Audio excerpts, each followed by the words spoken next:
মানে ঘুমাতে যাব তখন আবার মাই গুডনেস, এরকম করে সে সারা রাতে মানে রাত 3টা থেকে ভোর সকাল 8টা পর্যন্ত 4বার আমার সাথে এইরকম করলো। আমার নাম শামিমা। শামিমা, বয়স কত? বয়স এখন 27। 27 ইয়ার্স। ওকে, জন্ম জেলা? জন্ম পুরান ঢাকায়। পুরান ঢাকাতে আপনার জন্ম? হ্যাঁ, পুরান ঢাকাতেই আমার ফ্যামিলি। তার মানে আপনি ঢাকাইয়া কুট্টি যেটাকে বলে বলতে পারেন এরকমই। আচ্ছা, পুরান ঢাকার ভাষা পারেন? হ্যাঁ। ওকে, ঠিক আছে, আপনি যে ভাষাতে যেভাবে বলতে কমফোর্ট ফিল করেন সেভাবেই বলবেন। তো আমাদের এই যে অনুষ্ঠানটি জীবন গল্প, এটা নিশ্চয়ই আপনি শুনেছেন এর আগে? হ্যাঁ, শুনেছি। ওকে, ঠিক আছে, তাহলে আপনার আইডিয়া আছে। জি বলুন, আপনি কি গল্প আজকে আমাদেরকে শোনাতে এসেছেন? আমি আমার ছোটবেলা থেকে মানে জন্ম থেকেই শুরু করতে চাচ্ছি। জি শিওর। আমি হচ্ছি আমার বাবা যিনি ছিলেন উনিও পুরান ঢাকার, আমার মাও পুরান ঢাকার। তো আমি যদি আমার গল্পটা বলতে চাই তাহলে আমার একদম জন্মের আগে মানে আমার বাবা আমার বিয়ে থেকে শুরু করতে চাচ্ছি। নিশ্চয়ই নিশ্চয়ই, নো প্রবলেম। তো আমার বাবা ছিলেন একজন ব্যবসায়ী পুরান ঢাকার। আচ্ছা। আর আমার মানে পাশাপাশি উনি হোমিওপ্যাথিক ডাক্তারও ছিলেন। ওকে। তো খুব ভালো একজন মানুষ ছিলেন। আর আমার আম্মু ছিলেন জমিদার, মানে জমিদার টাইপের, পুরান ঢাকায় লাইক জমিদার যেরকম থাকে আর কি, জমিদার বাড়ির মেয়ে ছিলেন। মানে পুরান এমন কি ছিল যে আগের পিতামহ বা প্রপিতামহ যেটাকে বলি জমিদার ছিল এরকম? হ্যাঁ, এরকম মানে আমার নানাই ছিলেন জমিদার। ওই এলাকার সব বিচারশালী উনি করতেন, প্রভাবশালী খুব। জি। তো ওই দিক থেকে আমার বাবা তো বিয়ের প্রস্তাব দেয়নি, মানে ফ্যামিলি থেকেই। আমার বাবার আবার একটা বিয়ে করেছিলেন আরও 8 বছর আগে আমার আম্মুকে বিয়ে করার, ওটা ছিল লাভ ম্যারেজ। তো আব্বু আর ওই বড় আম্মু একসাথে পড়াশোনা করতেন, ওই দিক থেকে দুইজন পরিচয় হয়ে বিয়ে হয়েছিল। কিন্তু 1.5 বছর পরে আমার ওই বড় আম্মু মারা যায়, অসুস্থ হয়ে মারা যান। তারপরে আমার আব্বু আর বিয়ে করবেন না এরকম বলেছিলেন যে আর বিয়ে করব না। তারপর প্রায় 8 বছর পরে আমার দাদু আর ফুপ্পিরা মিলে মানে আমার আম্মুকে চুজ করে তারপর বউ করে নিয়ে আসেন।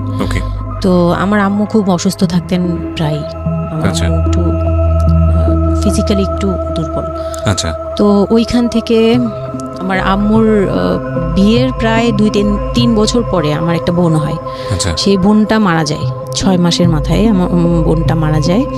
বোনটা মারা যাওয়ার পরে আমার আরেকটা কথা আমি এখানে ভুলে গেছি, যে আমার যে ফার্স্ট মা ছিলেন মানে বড় মা, আমার আব্বুর যে রিলেশন ছিল ওইখানে একটা মেয়ে হয়েছিল। ওই মেয়েটার প্রায় 6 মাসের মাথায় মানে পেট খারাপ করে অসুস্থ হয়ে মারা যায়।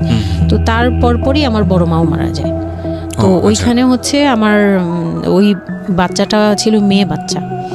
হ্যাঁ, তো ওর পরে আমার আব্বু 8 বছর পর বিয়ে করে। তারপর আমার মার একটা মেয়ে হয়, ওই মেয়েটাও মানে ওই মেয়েটা হচ্ছে জন্মের সময় মারা যায়, আর ওই ফার্স্টেরটা হচ্ছে 6 মাস পর মারা যায়। তো এই মেয়েটা হচ্ছে জন্মের সময় মারা যায়। তারপর তার 5 বছর পর আমার ভাইয়া হয়, আমার ভাইয়া আসে। তারপর আমার আম্মুকে বলা হয়েছিল যে আপনার হয়তো অপারেশন করতে হবে, কারণ আপনি আর কনসেপ্ট করতে পারবেন না, খুব অসুস্থ ছিল আম্মু। 2টাই সিজার ছিল, তো ওই সময়টাতে আর কি সিজার বেশি করা যেত না, তাহলে রিস্ক মানে লাইফে একটা রিস্ক থাকে। তো ওই দিক থেকে আমার আম্মুকে বলা হয়েছিল যে আপনার হয়তো বা ইউট্রাসের অপারেশন করতে হবে। তো আমার আম্মু তখন বলেছিল যে না, আমার একটা মেয়ে দরকার, খুব অসুস্থ অবস্থায় বলেছিল আমার একটা মেয়ে দরকার, মানে আমার যদি একটা মেয়ে থাকতো খুব ভালো। হয়তো বা সৃষ্টিকর্তাই যাচ্ছিলেন যে একটা মেয়ে, মানে আমি যে আসবো এটা তো আর উনি জানতেন না, কিন্তু থাকে না যে অনেক সময় কিন্তু মিলে যায় এরকম। তো আমার আব্বু বলছিল যে মেয়ে হোক ছেলে হোক আরেকটা হলে ভালো হয়। তো ওইভাবে ট্রিটমেন্ট নিয়ে আমার প্রায় 2 বছর পরে আমি আমার আম্মুর মানে পেটে আসি। তারপর আমার জন্ম হওয়ার পরে আমরা ভালোই ছিলাম। আব্বুর বিজনেস ভালো ছিল। কিসের বিজনেস ছিল? ওনার হচ্ছে ইলেকট্রিক পার্টসের বিজনেস ছিল। তো ওখান থেকে আব্বুর মানে ভালো বিজনেস করতেন। পুরান ঢাকায় ছিলাম আমরা 4 জন, একটা ফ্ল্যাট নিয়েছিলাম। আব্বু বিজনেস করতো, আমি স্কুলে ভর্তি হলাম, ভাইয়া স্কুলে ভর্তি হলো। তো খুব ভালোভাবেই কাটছিল দিনকাল। তো একটা পর্যায়ে যে আমার যখন 10-11 বছর, তখন হচ্ছে আমার আব্বুর বিজনেস একটু প্রবলেম হয়, একটু না ভালোই প্রবলেম হয়, মানে একজন খুব বড় ধরনের একটা লস সে ফেলে দেন। তো আমি এটা বলতে চাচ্ছি না। তো যাই হোক, খুব বড় একটা ট্র্যাজেডি, মানে আমার লাইফের সবচেয়ে বড় ধাক্কাটা আমি ওখানেই পাই, যে আমার আব্বু এরকম একটা পার্সন ছিল। আব্বু সবসময় বলতো যেটা, যে আমার এই মেয়েটা হচ্ছে, আমি দেখতে নাকি সেই প্রথম যে আব্বুর বেবিটা ছিল না, মেয়েটা যেটা 6 মাসের মাথায় মারা গেল, আব্বু তাকে খুব ভালোবাসতো। আমি নাকি দেখতে সেম ওরকম হয়েছি, শুধু আমি কালো, ওই মেয়েটা ফর্সা ছিল। তো আমি যখন জন্ম হই তখন আব্বু নাকি আমার ফেস দেখেই কান্না করে দেয় যে এটা আমার বড় মেয়েটা যে ছিল তার মতো হয়েছে। তার মানে ও সেই, মানে আব্বুর ধারণা ছিল যে সেই আসছে, এরকম কিছু।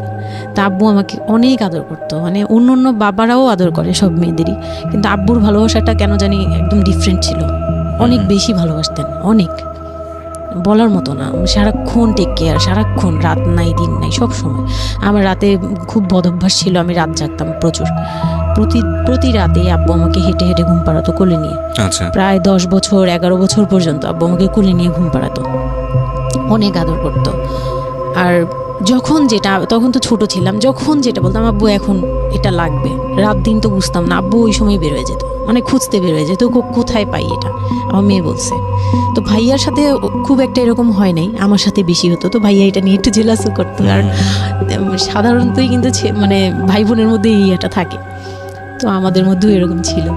তো আব্বু যখন বিজনেস লস হলো তখন খুব বেশি, মানে আব্বু ভেঙে পড়লো, আমরাও মোটামুটি, আমি তো আর বুঝি না, কিন্তু আমি তখন বুঝতাম যে আমার কিছু একটা কমতে যাচ্ছে, মানে কমতি হচ্ছে আমার, কারণ সব কিছু চাওয়ার পরপরই পাওয়া আর একটু লেট করে পাওয়া, এগুলো নিয়ে একটু মেন্টালি এতে পড়ে গেলাম। তো আব্বু বুঝতে দিত না, শুধু আম্মুকে বলতো যে ওদের বুঝতে দিবে না। আম্মু আমাদের বুঝতে দেয়নি কখনো, এরকমভাবে করেনি। কিন্তু একটা সময় দেখলাম কি আব্বু বাসা চেঞ্জ করছে, ছোট বাসা নিচ্ছে, মানে এগুলো খুব ব্রেনে গিয়ে লাগলো যে ছোট বাসা কেন, আর এরকম কেন হচ্ছে। আব্বু আস্তে আস্তে ব্যবসা ঘটাচ্ছে, নতুন কিছু করার চিন্তা ঘুরছে, মানে এগুলো নিয়ে আমিও খুব ডিপ্রেসড হয়ে গেলাম। তখন আমি ক্লাস 6-7 পড়ি, এরকম হবে 7 থেকে 8 উঠবো এরকম। তো আব্বু সব কিছু গুটিয়ে চলে যাচ্ছিল ওনার এলাকায়, মানে দয়াগঞ্জের ওই সাইডে, মানে আমার দাদির এলাকা যে সাইডটা, ওই সাইডটাতে চলে যাচ্ছে। ওখানে চলে যাচ্ছে, বলছে আমি ওখানেই বিজনেস করবো, ওখানে একটু মানে রুম রেন্টও কম, আমি ওখানেই চলে যাব। আর আব্বুর যে ফ্ল্যাট একটা কিনেছিল, আব্বু এর মাঝখানে একটা ফ্ল্যাট কিনেছিল কিস্তিতে, তো ওইটাও সেল করে দেয়, সেল করে বিজনেসে ওইটাও ইনভেস্ট করে। এটা একটা বোকামি করে আমার আব্বু। যাই হোক, উনিও বুঝতে পারে নাই। তো ওখানে যাওয়ার পরে সেখান থেকে আব্বু আর কিছু করতেই পারলো না। আর আমাকে করলো কি, ওই সাইডটা একটু মানে রাফ এলাকা, তো যে এলাকায় আব্বুরা মানে ওখানে গেল একটু অন্য ধরনের, মানে একটু ইফটিজিং বেশি হয়, এইসব প্রবলেম ফেস করতে হয়। আর আব্বু তো আমাকে বাসা থেকে বের হতে দিত না, আর ওই সময় আমাকে বোরকা পরাতো, তখন 10-11 বছর বয়স, কিন্তু ওই সময় আমাকে বোরকা পরাতো। তো ওই দিক থেকে চিন্তা করেছে যে এখান থেকে স্কুল চেঞ্জ করতে হবে, 8-এ উঠে যাচ্ছে মেয়েটা, তো এখান থেকে স্কুল না চেঞ্জ করে ওর মামার বাসায় থাকুক, আমার ছোট মামার বাসায় আর কি। আমরা তো নানু বাড়ি তো আমার ওইখানেই, বংশাল সাইডে আর কি। তো ওইখানে আমার মামা বাসায় নানু বাড়িতে রেখে আমার আব্বু যায়, কিন্তু রাখতে চায় না প্রথমে। আমার আম্মু খুব রিকোয়েস্ট করে যে এখানে ভালো থাকবে। আর আমার মামা ওইখানকার, আবার নানার পরে আমার মামাই ওখানে মোটামুটি প্রভাবশালী, মানে নানার যে প্রভাবটা ওটা আমার মামা পেয়েছে, মানে ওখানে বিচার টিচার যা হয় সব মামা করে, এখনও করে। তো ছোটো মামার বাসায় গেলাম, মামি আমাকে খুব আদর করতেন, মামি আমাকে অনেক স্নেহ করেন, সত্যি কথা এখনও অনেক স্নেহ করেন, কিন্তু আমার যাওয়া হয় না, ওটা আমি পরে বলছি। তো ওখানে ছিলাম, মামার বাসায় গেলাম, খালার ছেলে, বড় ছেলে, হ্যাঁ, উনি হচ্ছে আমার মানে মামার বাসায় আসছে হঠাৎ করে। আমি জানতাম না যে কেন আসছে, মাঝে মাঝে দেখা হলে সালাম নিতাম। কি নাম ওনার? ওনার নাম রিপন। ওকে। তো উনি হচ্ছে আমার মামার বাসায় আসছে। আপনার খালাতো ভাই? খালাতো ভাই, উনি আমার খালাতো ভাই, উনি আসছে। তো অনেক দিন পর আর কি আসছে। আমি তখন 9-এ পড়ি, পহেলা বৈশাখ ছিল, আমি 8 থেকে 9-এ উঠে গেছি পহেলা বৈশাখ। তো ওই সময়টাতে তাকে দেখলাম যে সে আমাদের বাসায়। রিপন? হ্যাঁ। তো আমি সালাম দিলাম, ভাইয়া কেমন আছেন, কারণ উনি আমাদের অনেক সিনিয়র। আপনি তখন ক্লাস 9-এ পড়েন? হ্যাঁ, 8 থেকে 9 আর কি। 8 থেকে 9, ওকে। হ্যাঁ। তো ওই সময় আমি দেখে বললাম, ভাইয়া কেমন আছেন, চা খাবেন? তো আমার মামা বললো, হ্যাঁ চা বানিয়ে নিয়ে আসো। তো আমি গিয়ে পরে শুনি যে আমার মামাতো ভাই আমাকে বলতেছে যে আমার মামাতো ভাই আবার আমার একদম মানে আপন ভাইয়ের চেয়েও বেশি বলবো, কারণ ওর সাথে আমি সব কিছু মানে ও আর আমি একসাথে বড় হয়েছি, কখনো মনে হয়নি যে এটা আমার মামাতো ভাই, নিজের ভাই মনে হতো। তো আমার বলতেছে যে তুই তো এখন আন্টি হয়ে যাবি, মানে দুষ্টুমি করতেছে যে তুই তো এখন বড় ভাবি হয়ে যাবি হ্যান তেন। আমি বলি কেন? বলে রিপন ভাই না তোরে বিয়ে করতে চায়। তো আমি খুব হেসে দিলাম, হেসে দিলাম মানে আমি বলতেছি যে দুষ্টামি করতেছে, এরকম ভাবছিলাম যে মনে হয় ফান করছে। আমি ওর সাথে আবার কতক্ষণ চিল্লাচিল্লি যায়, উল্টাপাল্টা কথা বলিস কেন এই সেই। তো এগুলা নিয়ে ওরা সবাই মিলে আমার সাথে বলতেছে, বলে কি কেমন কথা বলো। উনি বয়সে কত বড় ছিল আপনার থেকে? আমার তখন 13 আর উনার তখন ধরেন 37। 24 বছরের বড়, মানে আপনার না 24 বলতে এখানে হ্যাঁ 24 বছরই তো বড়, তাই তো? ও মাই গড, ওকে। তো উনি তখন, আমি ভাবতেই পারিনি যে এই লোকটার সাথে আমার বিয়ে দিবে সবাই, মানে ও বললে তো এটা পাগলামি মনে করার কথা, যে এটা একটা পাগলামি, এটা কেমন কথা ক্লাস 9 এ পড়া যে উনি যদি মানে লিগ্যাল বয়সে বিয়ে করতে হয় তো আমার সমান একটা বাচ্চাই থাকতো। হ্যাঁ, তা আমি না ভাবতেই পারিনি তখন। তারপরেও না আমি চুপ হয়ে গেছি, আমি এই ব্যাপারে ডিসিশন দেওয়ার মতো বয়স আমার ছিল না, জ্ঞানও ছিল না। তো হুট করে আমার মামা মামি আমাকে জিজ্ঞেস করারও প্রয়োজন বোধ করেনি বা জানানোরও প্রয়োজন, কি কারণে জানি না, তবে ওনারাই ডিসিশন নিয়ে বলল যে আমার আব্বু আম্মুকে জানালো, আমার মেজো খালা যে মানে আমার আম্মুর ইমিডিয়েট বড় যে, ওনাকে আমার আব্বু আম্মুর কাছে পাঠায়। আর আমার আব্বু আম্মু তখন থাকে হচ্ছে তারই আমার এক ফুপির বাসায়, বাসা ভাড়া নিয়ে থাকে আর কি। তো ফুপির বাসায় থাকে, ফুপির নিজের বাসা, তো ওখানে থাকে। তো আব্বুর কাছে পাঠায়, তখন আমিও যাই ওই বাসায়। তো আমি তো আর জানি না এই কথা বলতে আসবে। আমি আবার ভাইয়ার সাথে বসে বসে গল্প করতে থাকি, ভাইয়া ছিল, ফুফাতো বোন ছিল, আমরা একসাথে গল্প করতে থাকি।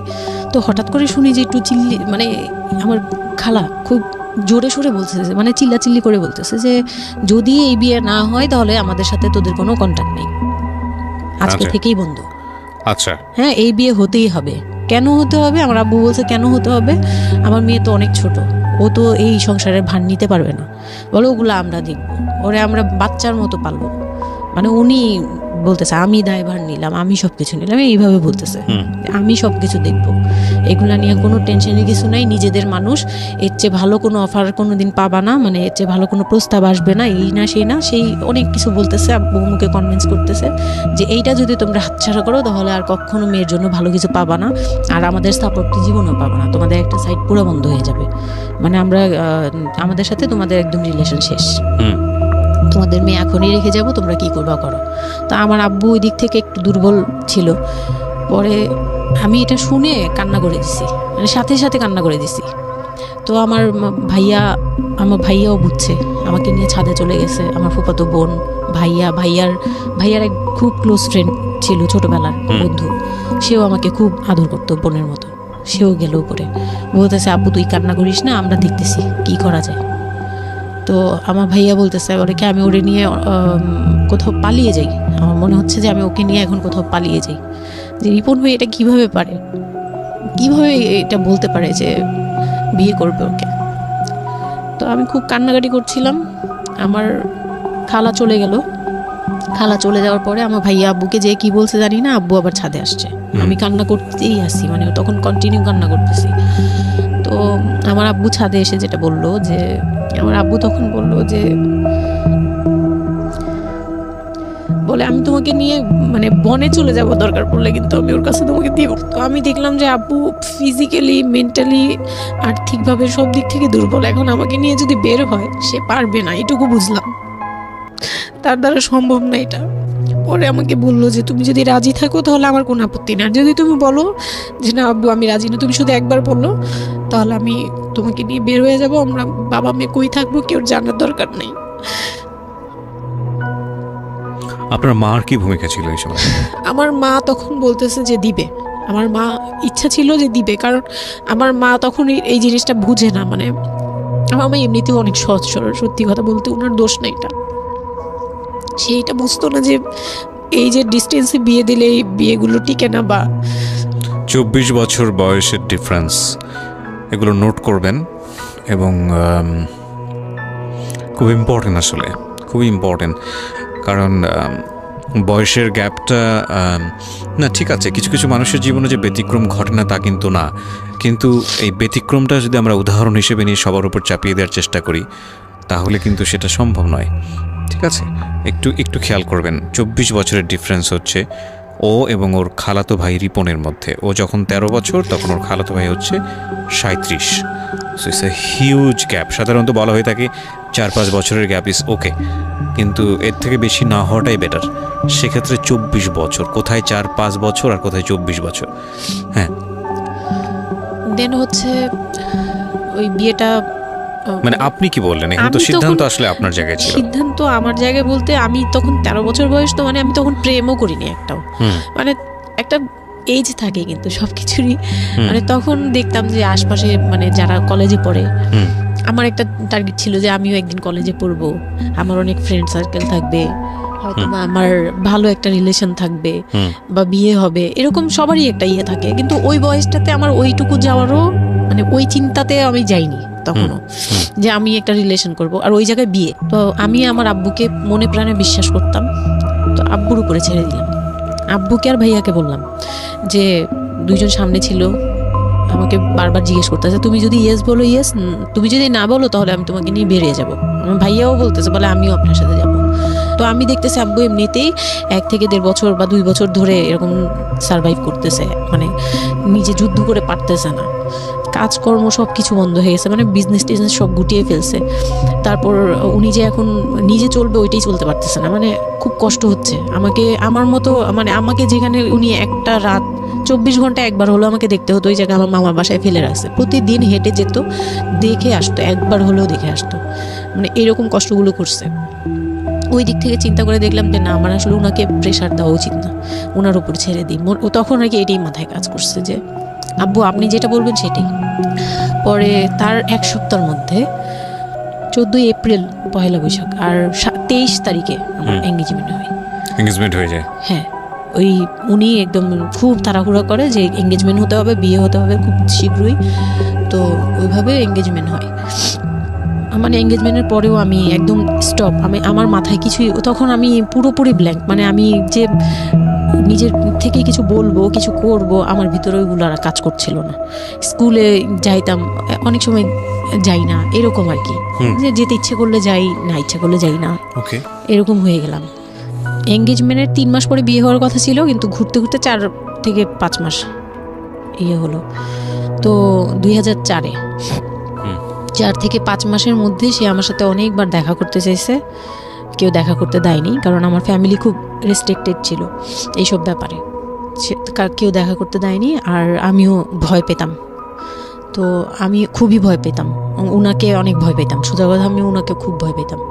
তো এর মাঝখানে এক ভাবি, আমার নানু বাড়িতে ছিলাম, তো মানে মামার বাড়ি, আমার মামার নিজের বিল্ডিং হচ্ছে একটা, আর নানু বাড়ি পুরোনোটা, যেটা পুরোনো বাড়ি, ওখানে তো আমার সব জয়েন্ট ফ্যামিলি, মানে আমার অন্য মামারা এবং মামাতো ভাইয়ের বউরা সবাই একসাথে থাকে। তো আমার এক মামাতো ভাইয়ের বউ তাকে খুব রিকোয়েস্ট করছে যে ভাবি আপনি ওকে একটু ডেকে দেন, কথা বলবো। তো আমার মামাতো ভাইয়ের বউ মনে করছে যে সে তো তাদের তো বিয়েই হচ্ছে, তো সমস্যা কি, ডেকে দিই। তো আমাকে আর বলে নেই। প্রথম একবার আমাকে বলছিল যে দেখা করে দিবে, তখন আমি বলছি না আমি যাবো না, আমি দেখা করবো না, আমার খুব ভয় লাগতো। তখন আমার বিয়ের মনে হয় 1.5-2 মাস আগের কথা এটা। তো আমার মামাতো ভাইয়ের বউ আমাকে ডাকছে যে কিছু একটা বলে, মানে জামা বানানো বা সামহাও এরকম কিছু একটা, অনেক বছর আগে, তো ভুলেও গেছি যে কি একটা কারণে আমাকে ডাকছে সে। তো আমি গেলাম, একদম মনের অজান্তেই গেলাম। গিয়ে পরে রুমে গেছি, পরেই দেখি হইলো মানে রিপন বসে আছে। তো বসে আছে দেখে না আমার একদম খুব একটা আঘাত লাগলো যে এই ভাবি আমাকে এইভাবে নিয়ে আসলো। আর ভাবি তো মজা করে, মানে ওনারও দোষ না, উনি ভাবতেছে যে নতুন বিয়ে হবে, ওদেরকে একসাথে করিয়ে এসে। তো উনি বললো কি আচ্ছা তোরা বস, আমি চা নিয়ে আসি, এরকম বলে উঠে গেল না। আমার আরও ভয় লেগে গেছে। আর তখন আমি গিয়ে দেখতে পারলাম যে ওই লোকটার আচরণ খুবই খারাপ। মানে আমার কাছে তখন মনে হয়েছে যে কেন মনে হলো এটা, কেন মনে হলো, হুট করে ভাবি যখন গেল, সে সাথে সাথে আমার পাশে এসে বসছে এবং আমাকে মানে খুব মানে নোংরাভাবে টাচ করতেছে। তখন আমার বয়স খুব ছোট, তো স্বাভাবিক না এটা আমার কাছে ভালো না লাগার কথাই, কারণ মানে কথা হয় আমি না। তাকে বড় ভাই জানি। এক্স্যাক্টলি, মানে কয়দিন আগেও তো সালাম কালাম দিয়ে দূরে থেকে কথাবার্তা হ্যাঁ, বললো। বড় ভাইয়া বলতাম, সবাই মানে তাকে বড় ভাইয়াটাকে আমিও বড় ভাইয়া ডাকতাম ওই ইয়ে থেকে। আর সেই লোকটা এসে আমাকে মানে খুব অপ্রীতিকর ভাবে জড়িয়ে ধরতেছে, তারপর জড়াজড়ি করতেছে, মানে খুব ঘেন্না লেগে গেল। আমি খুব জোরাজোরি করে আমি বললাম আমি এখন চিল্লাচিল্লি করবো, মানে তখন আমার খুব খারাপ লাগতেছিল, তখন বললাম আমি চিল্লাচিল্লি করবো বলে আমি একটু জোরে বলছি, পরে উনি আমাকে ছেড়ে দিয়েছে। আমি এমন দূর দিয়েছি একবারে সরাসরি মানে মামার বাসায় চলে গেছি, আর আসিনি। আর ওখানে গিয়ে অনেক কান্নাকাটি করছে যে এখন তো নাও করা যাবে না, আর এই লোকটা এরকম কেন, এই লোকটা তো তাহলে বিয়ের পরে, মানে আমার একটা ভয় ঢুকে গেছে যে এই লোকটা তো তাহলে আমাকে না জানি কি করবে, এরকম একটা ভয় ঢুকে গেছে। তখন তো ছোট ছিলাম, আর আমাদের ওই সময়টাতে তো এত মিডিয়া ছিল না যে আমরা এত কিছু বুঝবো যে এক্স্যাক্টলি এই আর কি। তো ওখানে তারপর 1.5 থেকে 2 মাস পরে বিয়ে হলো। এর মাঝখানে অনেকবার ফোন টোন করতো, ইয়ে করতো, আমি রেসপন্স করতাম না। তো বিয়ে যেদিন হলো, বিয়ের রাতের কথাটা কি বলবো। নিশ্চয়ই আপনার যদি মনে হয় যে বিষয়টা সামাজিকতার জায়গাটা থেকে খুব সেন্সিটিভ, একটা মেয়ের মানসিকতার জায়গাটা থেকে, যেটা আসলে এটা আমার বলার মতো শক্তিও নাই। সত্যি কথা বলতে আমি এটাই আমার লাইফের সবচেয়ে বড় ট্র্যাজেডি, বিয়ের রাত। হয়তো আপনি খেয়াল করছেন কিনা জানি না, কিন্তু আপনি মাঝখানে বললেন যে আমি অ্যাফেয়ার করবো কিভাবে, আমার মন তো তখনই ভেঙে দিছে। আমার ভিতরে একটা ভয় কাজ করে।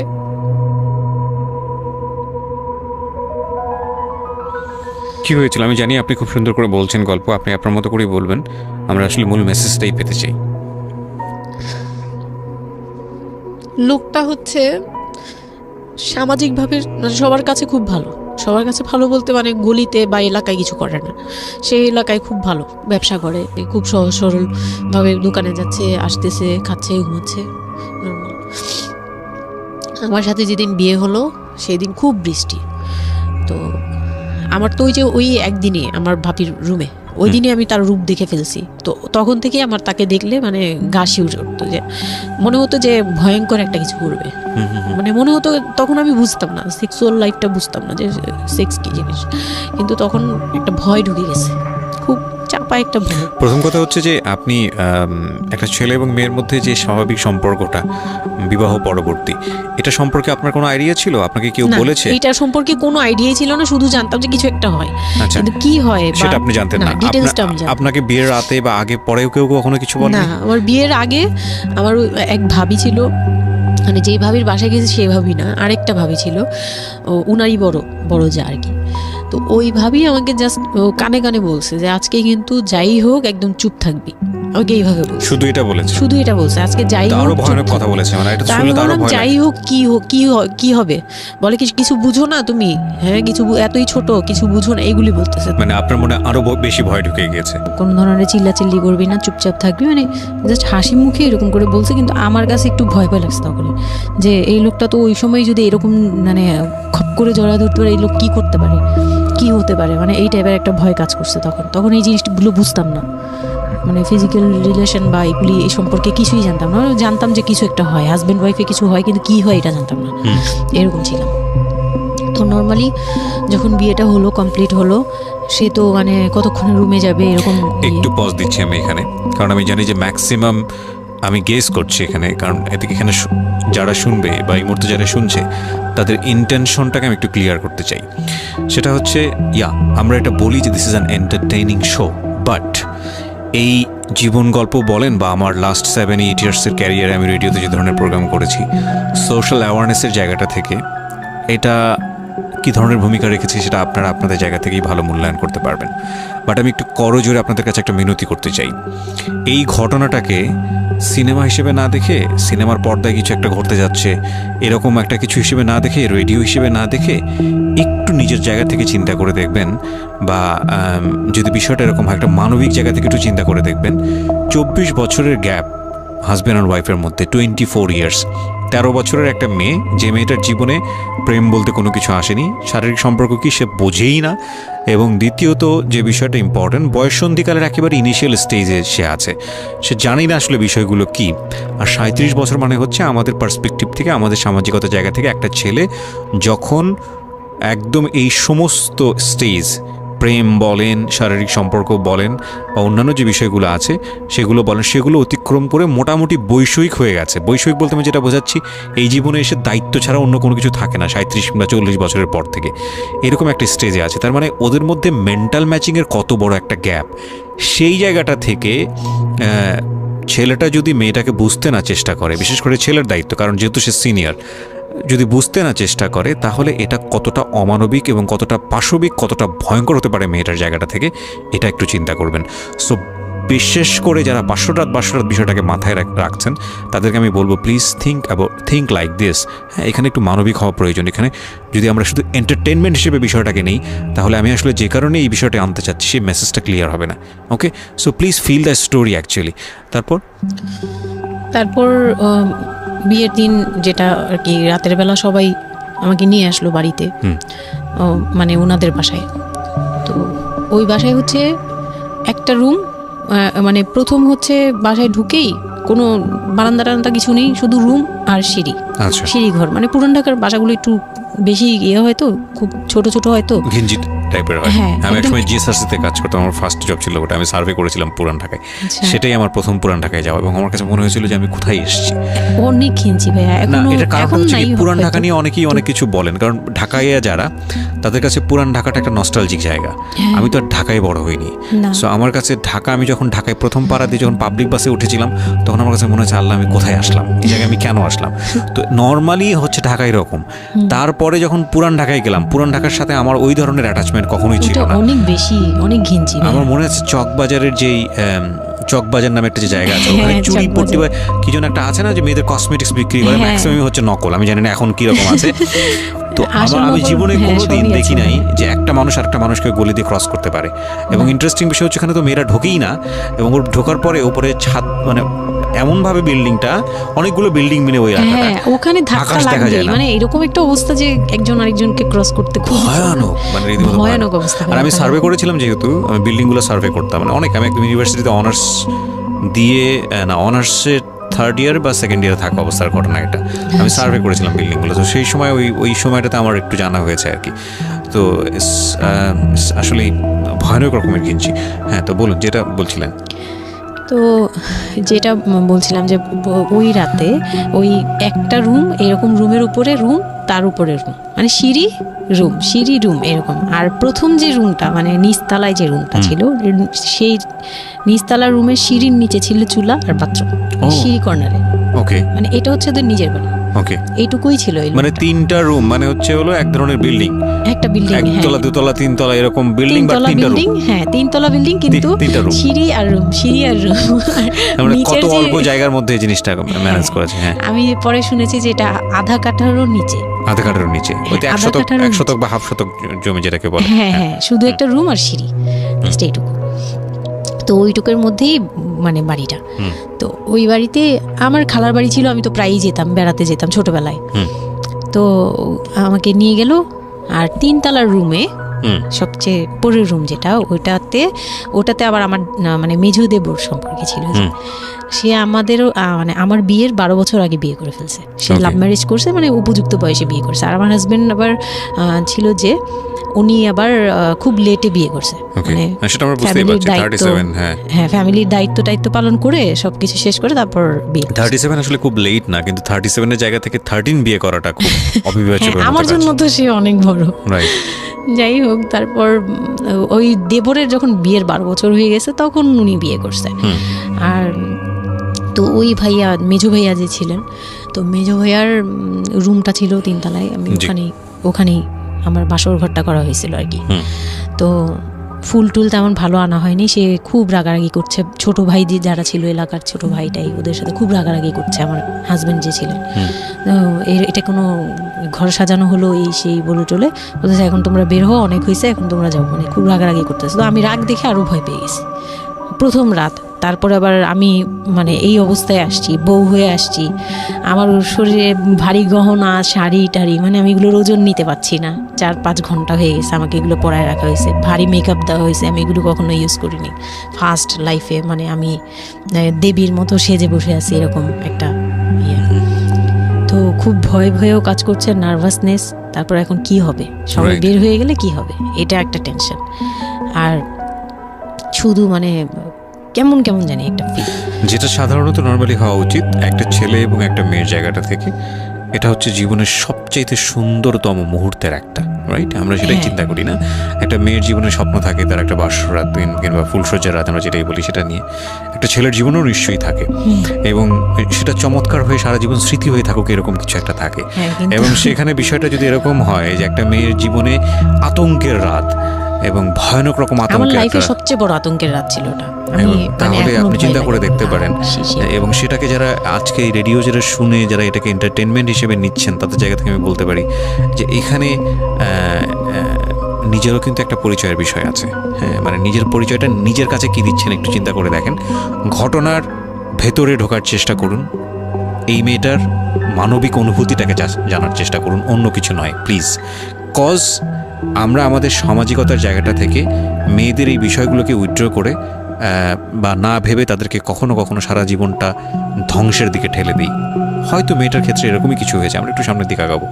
জি, তারপর উনি আমাকে, আমি তখন শাড়ি টাড়ি পরা, গহনা পরা, তো খুব নর্মালি সবাই চলে গেল পরে খুব নর্মালি আমাকে বলতেছে যে ড্রেসটা চেঞ্জ করো, শাড়িটা চেঞ্জ করো, গহনাটা অন্য চেঞ্জ করো। তো আমি আমার লাগেজ থেকে একটা 3 পিস নিলাম, ওই 3 পিসটা নিয়ে ওয়াশরুমে চলে গেলাম। ওয়াশরুম বলতে ওই যে উপরের রুমেই একটা ওয়াশরুম আছে, আর নিচের রুমে, মানে উপরের রুমে তো আর সিঁড়ি ঘর নাই, সিঁড়ি ঘরটাতেই একটা ওয়াশরুম ছিল, ছোট্ট একটা টয়লেট ছিল। ওইটাতে গিয়ে আমি চেঞ্জ করলাম খুব কষ্টে, চেঞ্জ করে তারপর মুখের মেকআপ টেকআপ এগুলো ওয়াশ করে আসলাম। তারপর আসার পরে উনি বলতেছে উজু করে আসো। হ্যাঁ, তো আমি উজু করলাম, উনি উজু করছে করে, মানে প্রথম রাতে নাকি নামাজ পড়তে হয় সবাই বলে দিছে, তো ওই নামাজ পড়লো আমাকে নিয়ে। নামাজ পড়ার পরে বেডে গেলাম, মানে আমি বিছানায় যে বসলাম, খুব ভয়ে আছি যে কি বলবে কি করবে জানি না। তো উনি আমার পাশে এসে বসে আমাকে ফার্স্ট কথা যেটা বললো, মানে এইটাই ফার্স্ট কথা ছিল যে আমি তো ওই ফ্যামিলির বড় ছেলে, আর তুমি তো আমাদের ফ্যামিলির সবাইকেই চিনো জানো, তোমার তো আর চেনা জানার দরকার নেই। আর আমার তখন ওনার মা মারা গেছে 3-4 বছর, মানে 3 বছর হবে এরকম, 3 থেকে 4 বছর এরকম হবে। বলে আমার মা মারা যাওয়ার পরে আমি এখন সংসার দেখি, আমার হয়ে আমার মার জায়গাতে এখন তুমি। এটা শোনার পর আমার কাছে মনে হলো আস্ত একটা বাড়ি আমার মাথার উপর পড়লো। এটা আমি যেখানে নিজের, এটাও একটা বিষয়। ওই কথাটা কিন্তু খুব সুন্দর বলেছে, মানে ওর 37 ইয়ার্সের জায়গাটা থেকে এটা খুব সুন্দর একটা কথা। কিন্তু কথা হচ্ছে 13 বছরের একটা মেয়ে কেন এটা বুঝতে যাবে? ও কিন্তু এটাই বুঝেছে যে এই এত 3 তলা একটা বাড়ি, 3 রুমের একটা বাড়ি ওর মাথার উপরে দিয়ে দেওয়া হলো। দেখুন, এই জিনিসটাই আমি আপনাদেরকে বোঝানোর চেষ্টা করছি যে আসলে সব কিছুর একটা বয়স থাকে। হ্যাঁ, এবং ছেলেটার জায়গা থেকে কিন্তু খুব সুন্দর নামাজ পড়েছে, বসছে, এখন পর্যন্ত আমাদের কাছে ভালোই লাগছে শুনতে। কিন্তু এটা আসলেই কেউ বুঝতে চাইবে? 13 বছরের মেয়েটাকে এই জিনিসটা বুঝতে চাইবে? এইটা বোঝাটা জরুরি ছিল। হ্যাঁ, তারপর উনি যেটা বলছে যে আমার ভাই বোন আছে, সবাই আমার ছোট, কিন্তু আমার তো প্রায় 10-12 বছরের বড়। ওনার যে 10-12 বছরের ছোট, সে আমার 12-13 বছরের বড়। মানে তাকে আমি ছোটবেলা থেকে এইভাবে দেখে অভ্যস্ত। তো এইগুলো চিন্তা ভাবনা, মানে ওই সময় তো আর এত কিছু কিন্তু ওনার ছোট ভাই বোন এগুলা, মানে ওনার কাছে তো এগুলো বাচ্চা এখনো, আর আমার কাছে তারা অনেক বড়। আমি তাদেরকে কি টেক কেয়ার করবো, তারা আমাকে করবে, মানে আমার এরকম একটা বিষয়টা তাই। হ্যাঁ, তো আমি চুপ হয়ে শুধু শুনছিলাম। ও আচ্ছা, মানে আমি কিছু বলার মতো ভাষাও পাচ্ছি না, বা আমি কি বলবো, আমার এখানে ডায়লগই কি ছিল, মানে আমি এরকম মনে হচ্ছে যে কেউ আমাকে একটা স্ক্রিপ্ট ধরাই দিত, আমি একটু দেখে আমাকে কেউ কিছু বলেও না, এই লোক কি বলতেছে। তো যাই হোক, এই কথাটার পরে মানে যখন উনি এটা বলার পরে বলতেছে যে তুমি, আমাদের একটা মানে রুলস আছে, বিয়ের পরে নাকি বাসর ঘরে নাকি কিছু দেয়, হাজব্যান্ড ওয়াইফকে কিছু দেয়, তারপর নাকি টাচ করে, এরকম কিছু একটা। তো আমাকে বলতেছে যে তোমার কি আমার উপর কোনো দাবি আছে? মানে এইগুলো আমি জানতাম না, এগুলো আমি অনেক পরে গিয়ে শুনছি। এগুলো অনেক পরে গিয়ে জানছি যে এই সময় নাকি কিছু চাইতে হয়, মানে এই সময় যা চাইবে তাই দিতে হবে, এরকম কিছু একটা। তো এটাও আমাকে কেউ বলে দেয়নি। আমি ওই সময় একটা লসে পড়ে গেলাম না, মানে এরকম মনে হচ্ছে এখন আর কি। তখন আমাকে এটা কেউ বলে নাই। বাই দ্য ওয়ে, আমরা যার গল্প আজকে এখানে শুনছি উনি হচ্ছেন শামীমা। ওনাকে যদি আপনারা দেখতে চান, আমাদের যিনি আজকে গেস্ট, আমরা একটা ছবি দিয়ে দিয়েছি। তো আমি বললাম যে না, আমি জানতাম না দাবি জিনিসটা কি। তো না বলার পরেই সে তো মানে আমার কাছে খুবই মানে এই কথাগুলো বলতে আমি বলতে পারবো না। না ঠিক আছে, বলার দরকার নেই, আমরা জাস্ট সিচুয়েশনটা বুঝতে পারছি যে ওইটা আমার ফার্স্ট নাইট ছিল, আর আমি ওগুলা মানে ওই ফিজিক্যাল ব্যাপারগুলো আমি বুঝতাম না ওই সময়টাতে, বোঝার কথাও না, বুঝতামও না, একদমই বুঝতাম না যে এই হয়। তো যখন উনি শুরু করলো, শুরু থেকে শেষ পর্যন্ত মানে খুব অল্প সময়ের মধ্যে খুব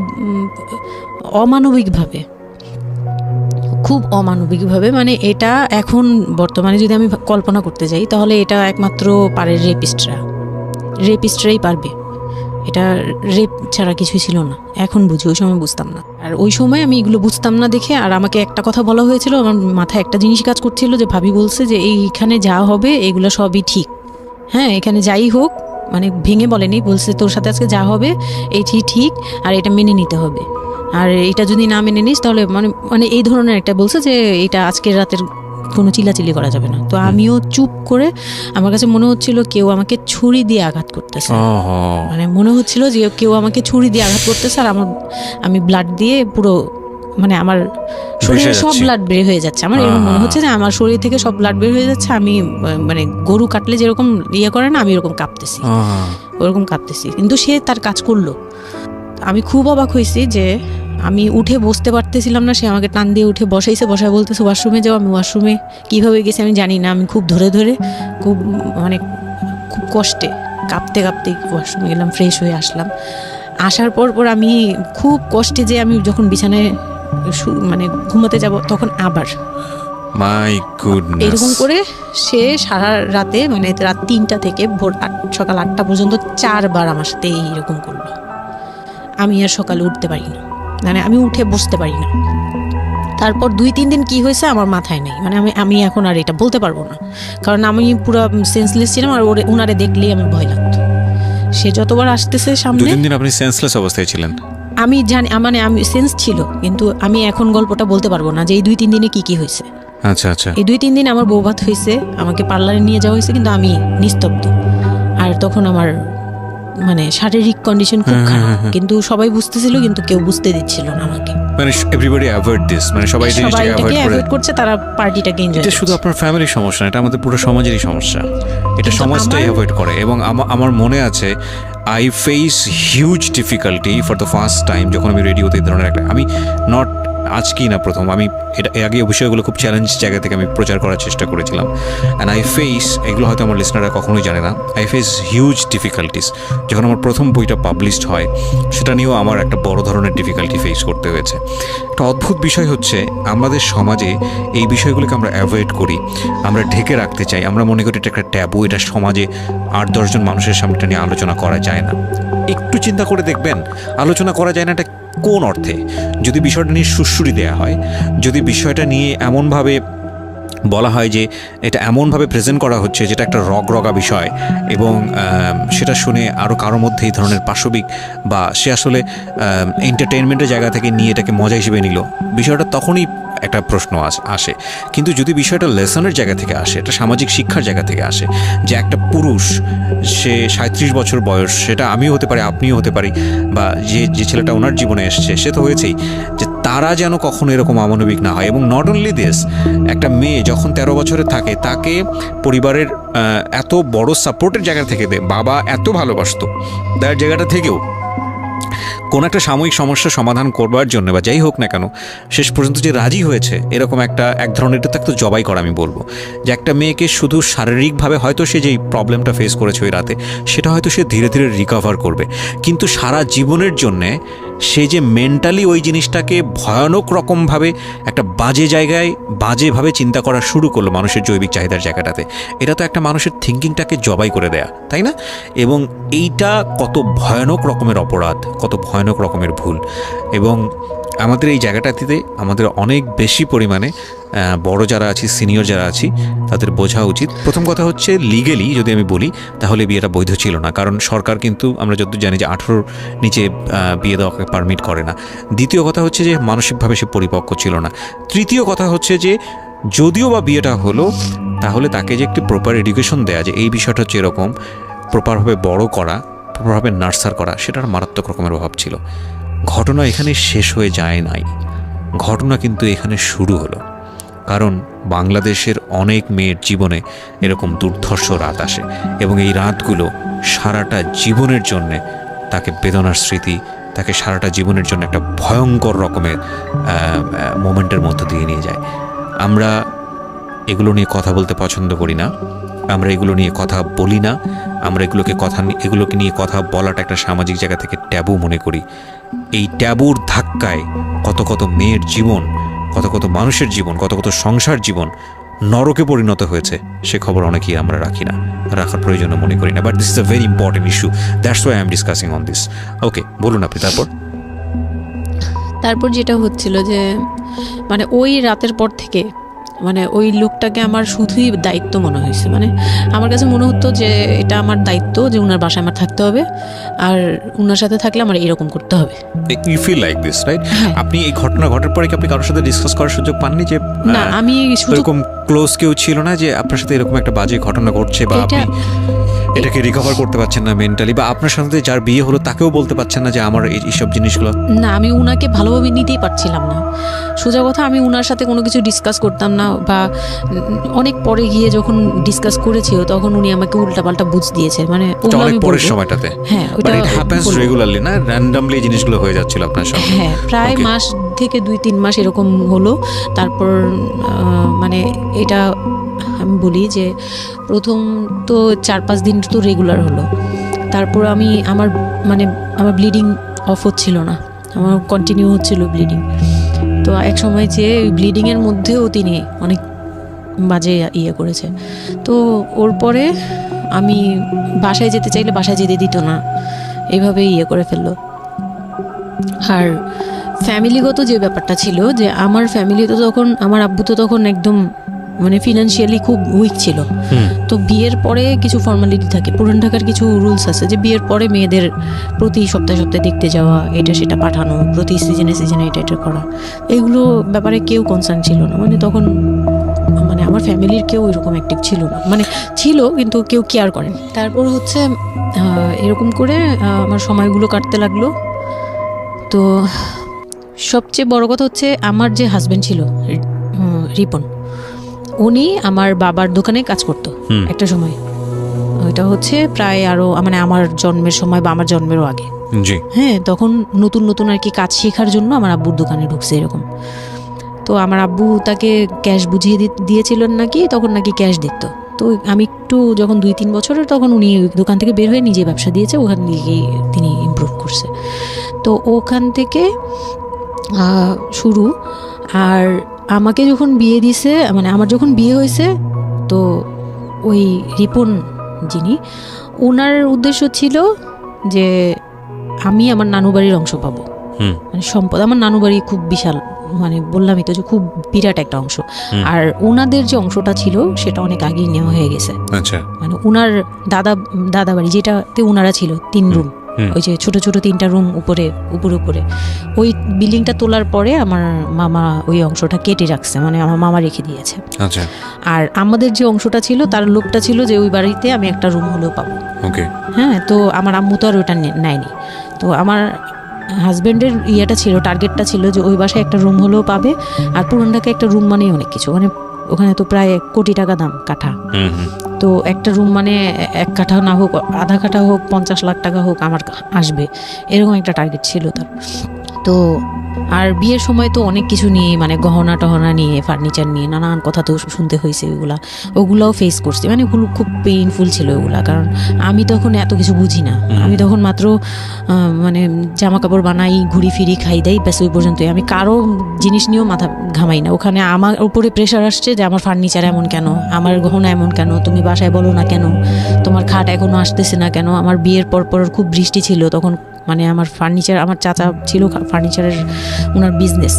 তো আমার চাচার ফ্যাক্টরি থেকেই সবগুলো ফার্নিচার আসবে। তো ওনারা বলতেছে যে জাস্ট একটা কারণেই লেট হচ্ছে, রোদ পাচ্ছি না, রোদ পেলে তারপর কাঠগুলো শুকাবে, তারপরে হ্যাঁ মানে জয়েন্ট দিলেই এখন এটা ফেটে ফেটে যাবে, এখন জয়েন্ট দিলে প্রবলেম হবে, এই জিনিসটা ওরা বুঝতেছে না। ওরা বলতেছে কেন দেরি করছে, নাকি ফাঁকিই দিচ্ছে, নানান ধরনের কথা তৈরি করতেছে। আর এই দিক দিয়ে আমি পেইন খাচ্ছি, ওই দিকে এক পেইন, মানে রাতে গিয়ে এক পেইন, দিনের বেলা এই পেইন। মানে আমি পুরো মানসিকভাবে মানে বলে না যে আমি হয়তো বা প্যারালাইজডের মতো হয়ে গেছিলাম, আমার মানসিক ভাবটা জাস্ট শুনি আর শুনি, কিছু বলতে পারছি না এরকম। আর বাসায় গিয়ে কোনো কিছু বলি না, কারণ আব্বু অসুস্থ, আব্বু মেন্টালি অনেক প্রবলেম। আব্বু যখনই জিজ্ঞেস করে আম্মু তুমি ভালো আছো তো, আমি খালি হাসি দিয়ে বলছি হ্যাঁ। যতবার জিজ্ঞেস করে তুমি খুশি আছো তো, আমি হ্যাঁ। আমি এই একটা কথাই বলছি, হ্যাঁ ভালো আছি। আসলে আমি ভালো ছিলাম না, কিন্তু বুঝতে দেইনি। ওই লোকটার ছোট বোনগুলো আমার সাথে অনেক রাফ বিহেভ করছে।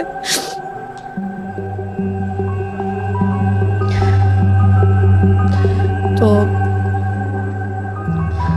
অনেক রুডলি আচরণ করেছে। আর ওনার যে ছোট ভাইটা ছিল, মানে আমার যে মেজো ভাই যেটা আর কি, ওনার আগে যেটা বিয়ে করেছে, তো ওনার ওয়াইফ ছিল আমার অনেক বছরের বড়, কারণ তাদের বিয়ে হয়েছিল 12 বছর আগে। আমার বিয়ের 12 বছর আগে তার বিয়ে হয়েছিল। আমি যখন বাড়িতে বেড়াতে আসতাম তখন মানে ভাবি রাতে খাওয়া দাওয়া এরকম, আমি ভাবি বলেই ডাকতাম, কিন্তু সম্পর্কে আমি বড় যা। কিন্তু উনার প্রায় উনাকে আমাকে একসাথে কোথাও দেখলে কেউ বলতো যে তোমার মেয়েটা, মানে এভাবে বলতো। তো ওই দিক থেকে উনার একটু, এটা জেলাসি বলবো না, এটা হয় আসলে, এটা নর্মাল একটা ব্যাপার। কারণ একটা উনি অনেক এইজ হয়ে গেছিল, উনি নিজের জায়গা থেকে নিজেকে একটু দুর্বল মনে করতো। আমাকে এমনিতে সাপোর্টও দিত, আবার অনেক সময় দেখে কিন্তু পেইনও দিত, অনেক পেইন দিত। কিন্তু আমি ওই সময়টাতেই কেন জানি আমি ছোট থেকে এই জিনিসগুলো বুঝতে চেষ্টা করি যে কেউ আমাকে কেন জেলাসি করছে, কারণ তার মধ্যে কোনো দুর্বলতা আছে, আমার ওইটার জন্য মায়া হয়। আমার কখনো এইটা মনে হয় না যে সে কেন জেলাসি করবে, আমি তার সাথে এখন কোচাকুচি করবো, মানে এই টাইপের মেন্টালিটি আসে না আমার। কেন জানি মনে হয় এই জায়গাটা যদি শুধরানো যেত, তাকে যদি একটু বোঝানো যেত আমি তাকে খুব ভালোবাসি বা আমি তাকে কিছু হেল্প করতে চাই, এরকম মনে হতো। তো ওই দিক থেকে আমি কিচ্ছু বলতাম না, কিন্তু সে আমাকে খুব পেইন দিত, কথাবার্তা এটা সেটা। উনি অনেক সিনিয়র পার্সন ছিল, তো কোনো গেস্ট আসলে আমাকে কিভাবে ছোট করবে, কিভাবে আমাকে অপমান করা যায়, কিভাবে কি দিয়ে, এগুলো নিয়ে সবসময় ইয়ে করতো। ওই দিকগুলো খুব পেইনফুল ছিল। তো ওগুলো যখন শেষ করলাম, মানে আমার যাকে বলতাম মাঝে মাঝে দুই একটা কথা, এগুলো নিয়ে সে আবার মানে মানে এখানে সেখানে বলে আরো ব্যাপারটাকে বড় বানাতো। তো আমি তখন বুঝতাম না, এখন বুঝি। তো এর মাঝখানে হলো কি, আমি প্রেগনেন্ট হলাম। না, বিয়ের 1.5 মাস পরে আমি হচ্ছে কক্সবাজার যাব। আচ্ছা, আমার হাজবেন্ড বলতেছে যে ঈদ চলে আসছে, তুমি ঈদের মধ্যে কিছু না নিয়ে আসো, ঈদের পরে আমরা কক্সবাজার যাই, এখানে কোনো খরচ টরচ যাতে আমাদের না হয়, হ্যাঁ এই জন্য আমরা কিছু কিনবো না। আমি বলছি আচ্ছা ঠিক আছে। তো তখন হচ্ছে বসুন্ধরা সিটি মার্কেটটা হচ্ছে নতুন হয়েছে। তো উনি বলতেছে আমরা বসুন্ধরা সিটিতে যাব শপিংয়ে, কিন্তু উনি যেটা বলতেছে যে আমার মানে বসুন্ধরা সিটিতে যাবে, কিন্তু আমাকে যে কিছু কিনে দিবে না এটা আমি জানতাম না। তো ওনার সাথে আমি গেলাম, প্রায় 20 থেকে 25 হাজার টাকা শপিং করলো। ওগুলা হচ্ছে সব ওনার বোন জামাই, বোনের বাচ্চা কাচ্চা, মানে ফ্যামিলির জন্য আর কি, ভাই বোন। আমিও পছন্দ করে করে কিনলাম সবার জন্যই যা যা লাগে। কেনাকাটার পরে আমি তো তখন ছোট মানুষ, তখন তো আমার 13-14 বছর বয়স। তো আমি কখনো এমন হয়নি যে আমি ঈদে জামা কাপড় নিইনি বা জামা কাপড় নতুন জামা কিনিনি, এরকম কখনোই হয়নি। তো ওইটা আমার বিয়ের ফার্স্ট ঈদ। তো আমার একটা শখ ছিল কি যে অন্তত একটা কটন ড্রেস হলেও আমি পাবো, এরকম একটা ইয়া ছিল আমার ভিতরে, যে না আমাকে কি আর না দিবে নাকি, বলছে দিবে না, হয়তো বা ভালো কিছু দিবে না, হয়তো নর্মাল কিছু হলেও আমাকে দিবে, ঈদে তো আর পুরনো জামা পরে থাকবো না। তো আমার এরকম ধারণা ছিল। ও পুরো শপিংটা শেষ করলো সারাদিনে, আমি রোজা রেখে পুরো শপিংটা করলাম খুব চয়েস করে করে। লাস্ট মোমেন্টে যে সে আমাকে নিয়ে চলে আসতেছে, যখন সে আমাকে নিয়ে রওনা দিল, মানে আমার মনটা খারাপ হয়ে গেল। আমি কিচ্ছু বলিনি, প্রথম ঈদ এটা। তো আমি কিচ্ছু বলিনি। such a idiot, মানে nothing to say, মানে speechless totally। হ্যাঁ, পরে উনি কিচ্ছু কিনে দিল না আমাকে, তখন আমি না মনটা খারাপ হলো আমার, কারণ স্বাভাবিক এটা আমার এখনকার বয়স হলে হয়তো হাইড করতে পারতাম, আমি এখনও পারি না। সত্যি কথা বলতে আমি কখনোই নিজেকে হাইড করতে পারিনি, এখন তো তখন তো আরও পারতাম না। তো উনি আমাকে করলো কি যে আসার সময় বলতেছে যে একবারে নিচে, তখন বলতেছে তোমার কি মন খারাপ? আমি বলছি যে না, কি আমি তো কিছু নেই নাই, ঈদের দিন কি পরবো? তো বলতেছে তোমার তো অনেক ড্রেস নিয়ে আসছো, ওগুলা থেকেই পরো, ওগুলোই তো এখনো পুরোনো হয়নি, এখন দরকার কি আছে কেনার? বলে তারপরে চুড়ি দেখলো, চুড়ি দেখে আমাকে 2 মুঠ চুড়ি কিনে দিল 200 টাকা। এই ছিল আমার ঈদের মানে ফার্স্ট অ্যান্ড লাস্ট, এইটাই ছিল আমার শপিং, আর কোনো কিচ্ছু কিনে দেয়নি সে আমাকে। তো বাসায় আসলাম, বাসায় আসার পরে তার ভাই বোনরা বলতেছে যে সবার জন্য কিনছেন, ওর জন্য কিছু নেন নাই। সে আমাকে মানে তার ফ্যামিলি থেকে আমাকে সেভ করবে কি, সে আমাকে বরঞ্চ বলতেছে যে ওরে কি কিনে দিব, ওর বাসা থেকে আমারে কি দিছে যে আমি ওকে কিনে দিব। তখন আমি বুঝলাম যে ও আচ্ছা সে কিনে দেয়নি, সে কিনে দেয়নি। হ্যাঁ, তো আমি আর বাসায় কিন্তু কিছু বলিনি বা বাসায় যাইও নাই এর মধ্যে। বাসা থেকে আসলে সামর্থ্য কি ছিল আপনার ফ্যামিলিকে মানে কিনে দেওয়া হয়েছিল কি ঈদের প্রথম দিন জামাইকে কিছু কিনে দেওয়া বা এরকম কোনো কিছু? হ্যাঁ, এটা করেছিল চান রাতে, একবারে লাস্টের দিকে। শপিংটা হয়েছে তার আগে। তো সে এটা বলে ফেললো প্রায় 20 রোজার পরে এই ঘটনা আর কি। তো একবারে চাঁদ রাতের দিন আমার ভাই আর কি একটা পাঞ্জাবি গিফট করলো তাকে, আর সে আমাকে আর কিছুই দিল না। হ্যাঁ, সে ভাবতেছে যে আমি বুঝি বাসায় জানানোর পরে তখন এটা হ্যাঁ, তখন গিয়ে আরো খেপে গেল যে আমি নাকি বাসায় জানাইছি, তাকে ছোট করলাম এই জন্য। কিন্তু আসলে মানে সত্যি কথা বলতে যে আমি কিছুই বলি নাই, আমার মুখ দিয়ে তখন কথাই আসতো না, আমি ম্যানেজ কি করব, আমার তো কিছুই মাথায় থাকতো না তখন আমি তো পুরো মেন্টালি একটা ইয়েতে ছিলাম। তো আমার এমনও মনে হয়েছিল তখন, মানে ওই মাসখানিক যে সে আমাকে ওই ফিজিক্যাল টর্চারগুলো করতো, তখন আমার এমনও মনে হয়েছিল যে আমি এক কাজ করি, বের হয়ে কোথাও চলে যাই, মানে অজানার উদ্দেশ্যে কোথাও চলে যাই। যদি আব্বুর এই অবস্থা না থাকতো হয়তো আমি করতাম এটা। সত্যি কথা বলতে একমাত্র আব্বুর কথাটা যখন মনে আসছে, চোখে ভাসছে যে আমার আব্বু তো মরে যাবে, তখন গিয়ে আর এটা করতে পারিনি, নয়তো ঠিকই আমি বের হয়ে যেতাম। তো ঈদ আসলো, ঈদের পরের দিন কক্সবাজারের উদ্দেশ্যে রওনা দিল।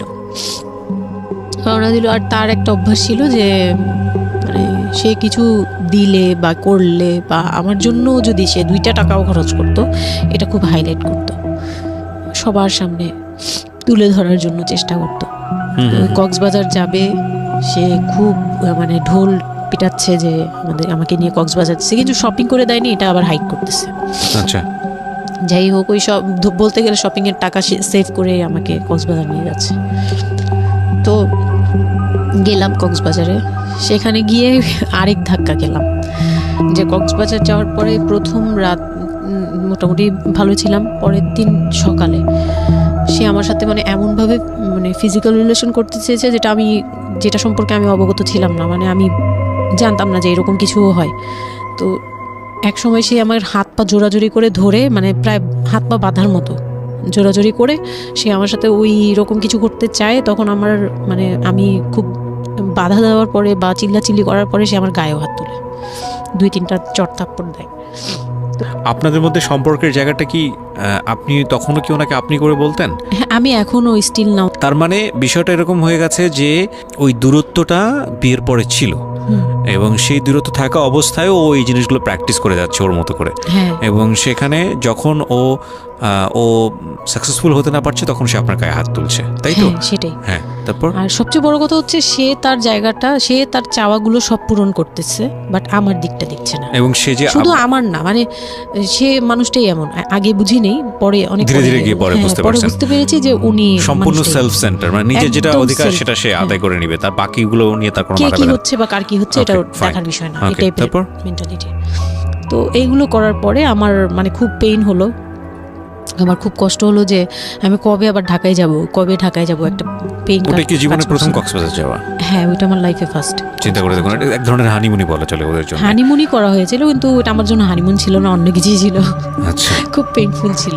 ওকে, যাই হোক, আমি খুব ভয়ে ছিলাম যে এখানে আমাকে মেরে ফেললেও কেউ জানবে না, এরকম একটা ফিল ছিল আমার ভিতরে। একটা জিনিস চিন্তা করতে পারেন, প্রত্যেকটা মোমেন্ট একটা মানুষ একটা মেয়ের সাথে, একটা ছেলের সঙ্গে বসবাস করছে একটা মেয়ে, এবং তাদের স্পেশাল মোমেন্টসগুলো তার জন্য ভীতির কারণ। সে হয়তোবা তখন এরকম মানে চিন্তা করছে যে এই স্পেশাল মোমেন্টটা যেন না আসে, ওর সঙ্গে স্পেশাল টাইমটা যেন আমি না হয়, রাত যেন না হয়, বিষয়গুলো তো এরকমই ছিল, কারণ ওর জন্য কিন্তু এগুলো অনেক ভয়ানক রকমের টর্চার। হ্যাঁ, তারপর আর আমার সাথে যে যারা ছিল মানে ফ্যামিলি তো দুইটা গিয়েছি আমরা, মানে আমার হাজব্যান্ড আমাকে নিয়ে গেছে, আর হচ্ছে আমার চাচাতো বোনের রিসেন্ট বিয়ে হয়েছিল, চাচাতো বোনের হাজব্যান্ড আর চাচাতো বোন ওরা দুজন গিয়েছে, কিন্তু ওরা ওদের মতো ছিল, আমরা আমাদের মতো ছিলাম, এরকম আর কি।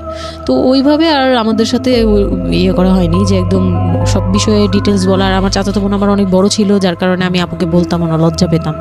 তো ওই দিক থেকে 3 দিন পরে 4 দিনের দিন আমি খুব জেদাজেদি করে মানে কান্নাকাটি করে চলে আসবো করতেছি, কিন্তু আমাকে কেউ আর জিজ্ঞেস করতেছে না যে কেন। মানে আমার বোন জামাইও বিষয়টা খেয়াল করেনি, আমার বোনও খেয়াল করেনি যে আমি কেন বারবার চলে আসতে যাচ্ছি। হ্যাঁ, এত সুন্দর একটা ওয়েদার, ওরা তো খুব এনজয় করছিল হয়তো বা মানে আমি তাদের এনজয়মেন্টে বাধা দিলাম, এরকম আর কি। তো খুব কান্নাকাটি করে ওই রাতেই আমি চলে আসবো, আমি বলছি তোমরা সবাই থাকো, আমি চলে যাই, মানে এইভাবে কান্নাকাটি করছি, আমি থাকবোই না, আমি আর একটা রাত এখানে থাকবো না। আমার কাছে মনে হচ্ছে তাও এলাকার ভিতরে তো থাকবো, যাই হোক, কিন্তু এখন তো আমি বাইরে আছি অনেক দূরে। আমার কাছে এরকম মনে হচ্ছিল যে আমি যদি মরে যাই, আমি যদি যে কোনো সময় আমি মারা যাবো, এরকম মনে হচ্ছিল। তো আমি ওই সময় বলাতে ওরা সবাই মিলে চলে আসছে, সবার মন খারাপ যে আমার জন্য চলে আসতে হলো তাদের। তো ঢাকায় আসলাম, ঢাকায় আসার পরে ঈদের ছুটির শেষে সে তার মতো করে বিজনেস করতেছে, আমি আমার মতো ঘরে ছিলাম। 2-3 মাস গেল, কোরবানি ঈদ আসলো, প্রথম কোরবানি ঈদ। কোরবানি ঈদের সময় যেটা হলো সেটা হচ্ছে আমার মামার বাসা থেকে মাংস, মানে কোরবানি ঈদের যে মাংসটা পাঠায়, পুরান ঢাকার একটা ইয়ে আছে যে নতুন বিয়ে হলে বাবার বাড়ি থেকে রান পাঠানো হয়, একবারে পুরো একটা রান ধরে পাঠিয়ে দেয়, বাবার বাড়ি থেকে মেয়েদের পাঠায়, মানে কোটাকুটি নেই, রানী পাঠিয়ে দেয়, একদম আস্ত পাঠায়। এটা পুরান ঢাকার রেওয়াজি, একবারে যে কয়টা মেয়ে থাকবে ওই কয়টা রান বাসায় যাবে, মানে ওই রানগুলোর কেউ কাটতে পারবে না, একদম আস্ত পা ধরে দিয়ে দিবে একবারে। আচ্ছা, ইন্টারেস্টিং তো। হ্যাঁ, এটা কিন্তু পুরান ঢাকার একটা রেওয়াজ, এখনো আছে, মানে কোরবানি হলেই সঙ্গে সঙ্গে রানটা যাবে মেয়ের বাসায়। আচ্ছা, মেয়ের বাসায় যেতেই হবে এটা। তো ওই রকম আমার মানে ওরা আশা করছিল যে আমার মামা এরকম করবে, কিন্তু আমার মামা তো প্রায় অনেক বড় গরু দেয়, আর একটা দেয় না, 2টা থেকে 3টা দেয়। তো ওনার নিজেরই আছে 3টা মেয়ে, 3 মেয়ের শ্বশুর বাড়িতে পাঠাতে হয় 3 রান, মানে এখন এক মেয়ের, বড় মেয়ের যে 20 বছর 22 বছর হয়ে গেছে বিয়ের, তারপরও পাঠাচ্ছে, প্রতিনিয়ত পাঠাতে হয়।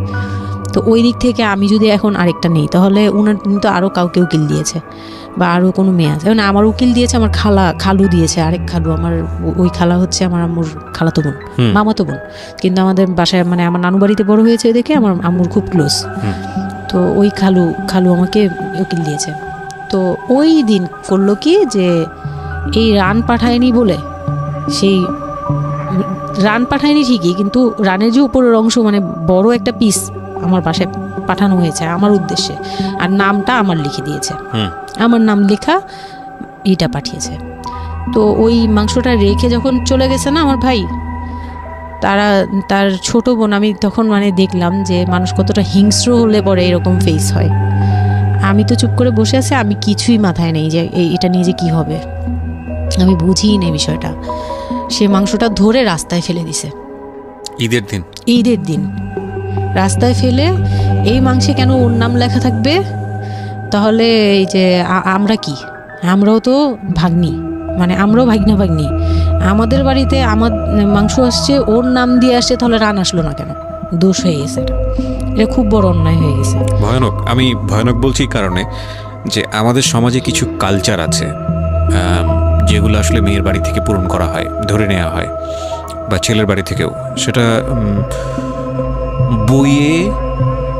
পাঠ্য বইয়ে তো থাকে না, এগুলা মানে কালচারে আছে, এগুলো শুনতে ভালো লাগে, কিন্তু প্র্যাকটিসের জায়গা থেকে যদি এটা অত্যাবশ্যকীয় নিয়ম হয়ে যায়, কখনো কখনো যেটা কতটা ভয়ানক পেইনফুল হয়। কান্ট ইউ এভার ইমাজিন যে বাবার সামর্থ্য নাই, তারপরে তাকে চিন্তা করতে হচ্ছে যে আমার মেয়ের বাড়িতে একটা রান পাঠাতে হবে, আমার কোরবানি দেওয়ার সামর্থ্য নাই, এই রান পাঠানোর জন্য আমাকে কোরবানি দিতে হচ্ছে। মানে আমাদের এই ব্যাড প্র্যাকটিসগুলা কতটা ভয়ানক হয়ে গেছে আমাদের সমাজে, এবং ইনফ্যাক্ট এগুলো নিয়ে কেউ কখনো কথা বলে না। এগুলো নিয়ে কথা বলা উচিত। একটা মানুষ, একটা সোসাইটি চেঞ্জ হবে কিভাবে, একটা মানে পুরো কমিউনিটি চেঞ্জ হবে কিভাবে, একটা রাষ্ট্র চেঞ্জ হবে কিভাবে? এই ছোট ছোট আমরা তো সব জায়গাতেই পয়জনাস। এই ছোট ছোট বিষয়গুলো যদি চেঞ্জ না হয়, আমরা যে এত ডিগ্রি নিচ্ছি, প্রতি বছর পিএইচডি, বুড়ি পিএইচডি বের হচ্ছে, ডক্টরেট, হ্যাঁ, আমাদের বিশ্ববিদ্যালয়ে ভরে যাচ্ছে, আমাদের ছেলেমেয়েরা গোল্ডেন এ প্লাস, আমাদের পাশের হার বাড়ছে, কিন্তু এই সব যে মানে খোড়া কালচার, ল্যাংড়া টাইপের কালচার, এগুলোর যে পরিবর্তন হচ্ছে না, বা এগুলো নিয়ে যে কেউ কখনো কোনো কথা বলে না, এগুলো নিয়ে না পত্রপত্রিকায় কথা হয়, না কোনো মিডিয়াতে কথা হয়, অথচ এগুলো আমাদের জীবনটাকে পঙ্গু করে দিচ্ছে, এবং এগুলো নিয়ে কেউ কখনো কথা বলে না। আমরা যৌতুক নিয়ে কথা বলি, এবং যৌতুক একটা ঘাতক ব্যাধি, আমরা যৌতুক মোকাবেলা করতে পেরেছি, কিন্তু এই কালচারের মধ্যে যে যৌতুক ঢুকে বসে আছে, সেটা নিয়ে আমরা কেউ কখনো কথা বলি না, এবং এগুলো নিয়ে কথা বলা উচিত। কথা নইলে আমরা আসলে কিওর হব কিভাবে? আমরা যে বলি যে আমাদেরকে শুদ্ধ হতে হবে, আমরা মানুষ হিসেবে ভালো হতে হবে, বাট হাউ? আমাদের তো রন্ধ্রে প্রবলেম। সো প্রবলেমটাকে প্রবলেম বলা উচিত, অ্যাটলিস্ট কাউকে না কাউকে তো স্পিক আউট করতে হবে, এবং স্পিক আউট করলে তাহলে এই প্রবলেমগুলো সামনে আসবে, এবং সামনে আসলে এগুলো নিয়ে কিওর নিয়েও মানুষ কথাবার্তা বলবে। আমি তো জীবনে কোনোদিন শুনিও নাই, আমি জানি না পুরান ঢাকার এই কালচার যে মেয়ের বাড়িতে রান পাঠাতে হয়, এটা এখনো আছে, এবং এটা নিয়ে মোটামুটি মারামারি বাঁধার মতো অবস্থা। হ্যাঁ, এটা নিয়ে মানে এটা কোনোভাবেই মিস করা যাবে না, এরকম অবস্থা। তো আমার বাসায় কিন্তু রান আসছে, আমার বাসায় পরে রান আসছে। ওকে, ওইটা ছিল ঈদের দিন। হ্যাঁ, ঈদের দিন তারা আমাকে খুব ব্যাডলি কথা শুনেছে। আমাকে সামনে বসিয়ে রেখে, মানে 4-5 ভাই বোন একসাথে বসে যেরকম মিটিং, মনে হয় আমি অনেক বড় একটা পাপ করে ফেলছি তার ভাইয়ের কাছে বিয়ে হয়ে। আমার পাপ হয়েছে যে আমি নাকি তার ভাইকে কিভাবে ভুলিয়ে ভালিয়ে, আমি তখন ভুলাবো কি, আমার তো ভালানোর প্রশ্নই আসে না। আমি তখন মনে মনে মানে হাসিও পাচ্ছে, আমি অবাক হচ্ছি যে এগুলো কি বলতেছে, আমি নাকি তাদের ভাইকে হাত করেছি, এই টাইপের কি কথা বলতে, মানে আমি এখন বলতে পারবো না বুঝিয়ে। তো এগুলো বলছে, তো আমার কাছে খুব মনে হচ্ছে যে আমি খুব কান্না করছিলাম। তো কান্না করার পরে আমার যে হাজবেন্ড ছিল, সে কেমন একটা লোক যে সে এটাও বললো না যে মাংসটা তুলে নিয়ে আসি। এটা তো একটা মানে বলতে গেলে কোরবানি দেওয়া হয়। আপনার শ্বশুর বেঁচে ছিল না? না, আমার শ্বশুর শাশুড়ি দুজনই মারা গিয়েছে। তো তার মানে ওই পরিবারের মূল হর্তাকর্তা হচ্ছে আপনার হাজবেন্ডই? হ্যাঁ। আচ্ছা। তো তখন সে ওই মাংসটা নিয়ে আসলো না, ভাই বোন ফেলে দিছে, সেও তাদের সাথে তাল মিলাচ্ছে, কিন্তু আবার আমাকে সরাসরি কিছু বলছে না। কুকুর কামড় দেওয়ার কথা, কারণ পুরান ঢাকায় তো কুকুরের অভাব নেই রাস্তাঘাটে, আমি যেটা দেখি। না, ওইগুলির ভিতরে নাই, ছিল না, ওইগুলিতে ছিল না, থাকলে হয়তো। আর এগুলো করলে তো আপনাদের যে কালচারটা, সেটা হচ্ছে পুরান ঢাকায় একটা জিনিস খুব ভালো লাগে, একটা ফ্যামিলির খবর আর একটা ফ্যামিলি জানে, যে এই ফ্যামিলির পরিবারে কি হচ্ছে, এই পরিবারে কি হচ্ছে না হচ্ছে। আশপাশে তো খুব মানে ওরা তো খুব লাগানো বাড়ি ঘর, তো সবাই শুনে, এক দেয়াল দুই বাড়ি। তার মানে এগুলো নিয়ে কত কানাঘুষা তো হচ্ছিল নিশ্চয়ই। পুরো এলাকা, আমি যে কি পরিমাণ মানে লজ্জা, মানে অনুতাপ, আমাকে মানে এমন বানিয়ে ফেলছে যে আমি ওই বাড়িতে শুধু ক্লাস 9-এ পড়ুয়া একটা মেয়ে, যেখানে তার মানে রঙিন স্বপ্ন নিয়ে ডানা মেলে বাঁচার কথা, এবং ঢাকাতে বড় হওয়া একটা মেয়ে, ক্যান ইউ এভার ইমাজিন? সেই মেয়েটার ঈদের সময় আমরা সাধারণত দেখি যে সকালে একটা ড্রেস পরবে, দুপুরে একটা পরবে, রাতে একটা পরবে, বান্ধবীদের সঙ্গে ঘুরে বেড়াবে, এবং মানে পাংখা যেটাকে বলে ওইরকম একটা এইজ। সেই সময়টাতে তার মাংস নিয়ে টানাটানি শুরু হয়েছে, এবং তার বাড়িতে মাংস আসলো কিনা সেটা নিয়ে টানাটানি শুরু হয়েছে, এবং সে মহল্লায় বের হতে পারছে না নিজের মুখ, এবং এভরি নাইট তার উপরে ফিজিক্যাল টর্চার। এবং ক্যান ইউ এভার ইমাজিন যে আমাদের সমাজের মেয়েরা, নারীরা কতটা সহ্য করে?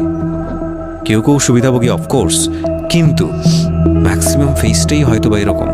এবং এই জন্য নারী নির্যাতন বলে যে শব্দটা না, আসলে এটার যে ব্যাপ্তি, মানে এটার যে কতটা ভায়োলেটিভ হতে পারে, এটার ভেতরে না ঢুকলে আসলে বোঝা যায় না। তারপর কি হলো? তারপর ওই দিন গেল, ওই দিন ওই মাংসটা আমার ওই যে মেঝো দেবর, যে উনি আবার একটু অন্যরকম ছিল, উনি পড়ালেখা করেনি, উনি খুব রাফলি কথা বলতো, উনি জুতার ব্যবসা করতো। তো এমনিতে মেন্টালিটির দিক থেকে বলতে গেলে অনেকে থাকে না যে পড়ালেখা না করেও শিক্ষিত, অনেকে এরকম থাকে, কিন্তু মানে সে পুরোপুরি মানে শুদ্ধ ভাষায় কথা বলতে পারে না, যে একটা লোক খুব ঢাকাইয়া ভাষায় পুরোপুরি গালাগালি, বলতে গেলে প্রত্যেকটা কথার আগে পিছনে একটা করে গালি থাকে এরকম। কিন্তু তারপরেও না, তার মেন্টালিটি আমার ভালো লাগতো। ইভেন নাও আমি এখনো চিন্তা করি যে আমার ওই ভাইয়া অনেক ভালো, হ্যাঁ, ওই দিক থেকে। তো উনি এসে এরকম দেখে বাসায় মাংসটা নিয়ে এসে রেখে তারপর খুব গালাগালি করে, খুব বাজেভাবে ভাই বোনদের বলল যে তোরা আসলে মানুষই না, তোরা তোরা মানুষ হইলে এই ধরনের এই সিচুয়েশনটা ক্রিয়েট করতি না। মানে উনি ওনার মতো করে বলছে গালাগালি করে যে এইরকম মানুষ করে, তোরা কি ছোট লোক, জীবনে কি কখনো এগুলি দেখোস নাই বা এগুলো কি কখনো খাস নাই বা এখনও কি পাস না, এরকম করার কি আছে, ওর বাসা থেকে আসলে খাবি, এরকম মানে এইভাবে খুব বাজে বাজে 2-4টা কথা বলছে। তারপর তারা গিয়ে ঠান্ডা হয়েছে। আর আমার বলতেছে তুমি এখানে বসে বসে ওদের দৃশ্য দেখতেছো কেন, তুমি উপরে যাও। তখন তার বউর আবার একটু জেলাস হলো যে আমার প্রতি তার কেন এত টান। মানে ওই দিক থেকে আমার মানে ওইটা ওইভাবে দেখলো না যে ভাই হিসেবে বোনকে সেভ করলো, এরকম না। আমি কিন্তু এইভাবে নিয়েছি যে মনে হচ্ছিল যে আমার বড় ভাই, এটা ওদের ভাই না, আমারই বড় ভাই, আমাকে সেভ করলো। আমার কাছে এত ভালো লাগছে, আমি কিছু হলেই বলতাম ভাইয়ারে, যে বলতাম ভাইয়া দেখেন না আমার সাথে এটা বলতেছে, সাথে সাথে নেমে এই কে ওরে গালাগালি করছে, উনি তো গালাগালি শুরু করে দেয়। আর উনারে সবাই ভয় পেত। মানে আমার হাজবেন্ড ভাই বোনের সাথে তাল মিলাতো, আর উনি ছিল একটু ডিফারেন্ট। কিছু হলেই উনি বাসায় আসার অপেক্ষায় থাকতো, মানে উনি আসলে উনারে বলবো। একদম সিঁড়ি দিয়ে ওঠার সময় নামার সময় ভাইয়া আজকে আমার না এটা বলছে, এই সাথে সাথে ভালো হলি। মানে উনি মোটামুটি আমাকে সেফ রাখতো। আর ছোট যে দেবরটা ছিল ও হচ্ছে একদম কোনো কথাই বলে না, চুপচাপ, ইয়েস নো কিছুই বলে না, চুপচাপ। সে আবার ছিল স্কুল টিচার। ওই পুরো ফ্যামিলিতে ওই এডুকেটেড ছিল, মাস্টার্স কমপ্লিট করা আর কি। ও একটা খুব ভালো সাইড বেছে নিয়েছে যে কথা বলে এখানে লাভ হবে না। না, হ্যাঁ, সে একদম চুপ, একদম চুপ, নিরপেক্ষ। কারণ তাদের সাথে বলতে গেলে ভাই বোনের সাথে দ্বন্দ্ব হবে, আমার সাপোর্টে যেতে গেলে একটা বাজে কিছু ক্রিয়েট হবে, আবার আমাকে বকা দিতে গেলে এটা অন্যায় হবে। সে ওটা বুঝতো। মানে আমি যা সবকিছু মিলে যেটা দেখলাম যে এটার জন্যই সে চুপচাপ থাকতো। তো মানে উকিল মা যে ছিলেন আমার খালা, উনি কোরবানি দিয়ে পরের দিন রান পাঠাইছে। পরে এই রান পাঠানোর পরে আমার ওই যে মেজ দেবর যে ছিলেন তিনি তো আরেকটা দিল, মানে আরেক ধোলাই দিল সবাইকে, যে ছোট লোক এখন বল যে ও বাসায় ফোন করে বলছে বা বাসায় গেছে, ও তো কালকে থেকে বাসায় যায়নি, ওর হাতে তো ফোনও নাই, ফোন নিলে তো ওদের কাছ থেকে তো নিতে হবে, তখন আমার হাতে ফোন নেই, তো ও তো বাসায়ও যায়নি, এখন বল যে এটা ও বলছে তারপর ও পাঠাইছে, তোরা এত ছোট লোক কেন, মানে ভাই বোনরাই বলতেছে। তো ওরা তো আর কিছু, হ্যাঁ এটা পাঠানো তো এটা উচিতই, এটা ওদের উচিত, এই সেই এটা বলছে না, মানে সে তারা তারপরও ছোট হচ্ছে না, তারা মনে করতেছে এটাই করা উচিত ছিল, এটা না করলে আরেকটা কথা শোনাইতাম, এরকম বলতেছে উল্টা। তো এইগুলো করার পরে আমিও আর এগুলা মাথা থেকে ফেলে দিলাম, ভাইয়াও বলে টলে চলে গেল। আর আমার হাজবেন্ড যে ছিল সেও খুব খুশি, সে মানে আমার বাসা থেকে পাঠাইছে এই সেই। তো বিয়ের 4 মাস পরে মেন পার্ট যেটা, যে আমি কনসেপ্ট করি, তখন আমি বুঝতে পারি না কনসেপ্ট করার 13-14 বছর বয়সে। হ্যাঁ, তখন আমি স্কুল যাতায়াত করতাম, রেগুলার না। আচ্ছা, মাঝে মাঝে রেগুলার মানে মাঝে মাঝে বলতে আমি চাচ্ছিলাম কি পড়াটা রানিং থাকুক, এক্সামগুলো দিব আর বাসায় থাকবো। আর বাসা থেকে যখন স্কুল ড্রেস পরে বেরোতাম আমাকে সবাই মিলে কি যে বলতো, মানে বলার মতো না, এগুলো অকথ্য ভাষা বলতে গেলে, যে মানে নোংরা কথা বলতো। তো যাই হোক, ওগুলো আমি কানেও নিতাম না, আমি বলতাম না আমি স্কুলে যাব। আর যেহেতু বিয়ের সময় বলছে যে ওরে পড়াশোনা করতে দিব, আমার হাজব্যান্ড এগুলো বলছে, ও না ও স্কুলে যাবে আসবে সবই করবে। পরে গিয়ে বলে কি তুমি বাড়ির বড় বউ, তুমি যদি স্কুল ড্রেস পরে স্কুলে যাও কেমন দেখা যায়, আমি তো বোরকা পরতাম। তো বলে না, স্কুলে গিয়ে তো তোমার বোরকাটা খুলতে হয়, অ্যাসেম্বলিতে দাঁড়াও, ওই যে পিটি করো তোমরা, এগুলো তো আশপাশ থেকে দেখা যায়, এলাকার ভিতরে স্কুল। আমার অসম্মান, এটা তার অসম্মান। উনি পড়াশোনা করেছেন আপনার হাজবেন্ড? না, উনি ক্লাস 5 পর্যন্ত পড়ে আর পড়াশোনা করেন। রাইট, ওনার জন্য অসম্মানই হবে এটা। আমি ক্লাস 5 পড়ুয়া যারা আছেন বাংলাদেশ, তাদের সবার প্রতি রেসপেক্ট রেখে বলছি, ক্লাস 5 না, এনার ডিগ্রি পাস করা এরকম অনার্স মাস্টার্স পড়ুয়া এরকম অনেক ছেলেমেয়ে আছেন যারা এই ধরনের মানে আজগুবি ল্যাংরা টাইপ যুক্তি দিয়ে জীবনটাকে চালান। তাদের জন্য এটা আসলে অযৌক্তিকই হবে, কিছু করার নেই। হ্যাঁ, তো আমি তখন চিন্তা করছি যে আমি স্কুলে যাব, তো মাঝে মাঝে করতাম কি একটু করেই মানে ম্যানেজ করে যাওয়ার চেষ্টা করতাম।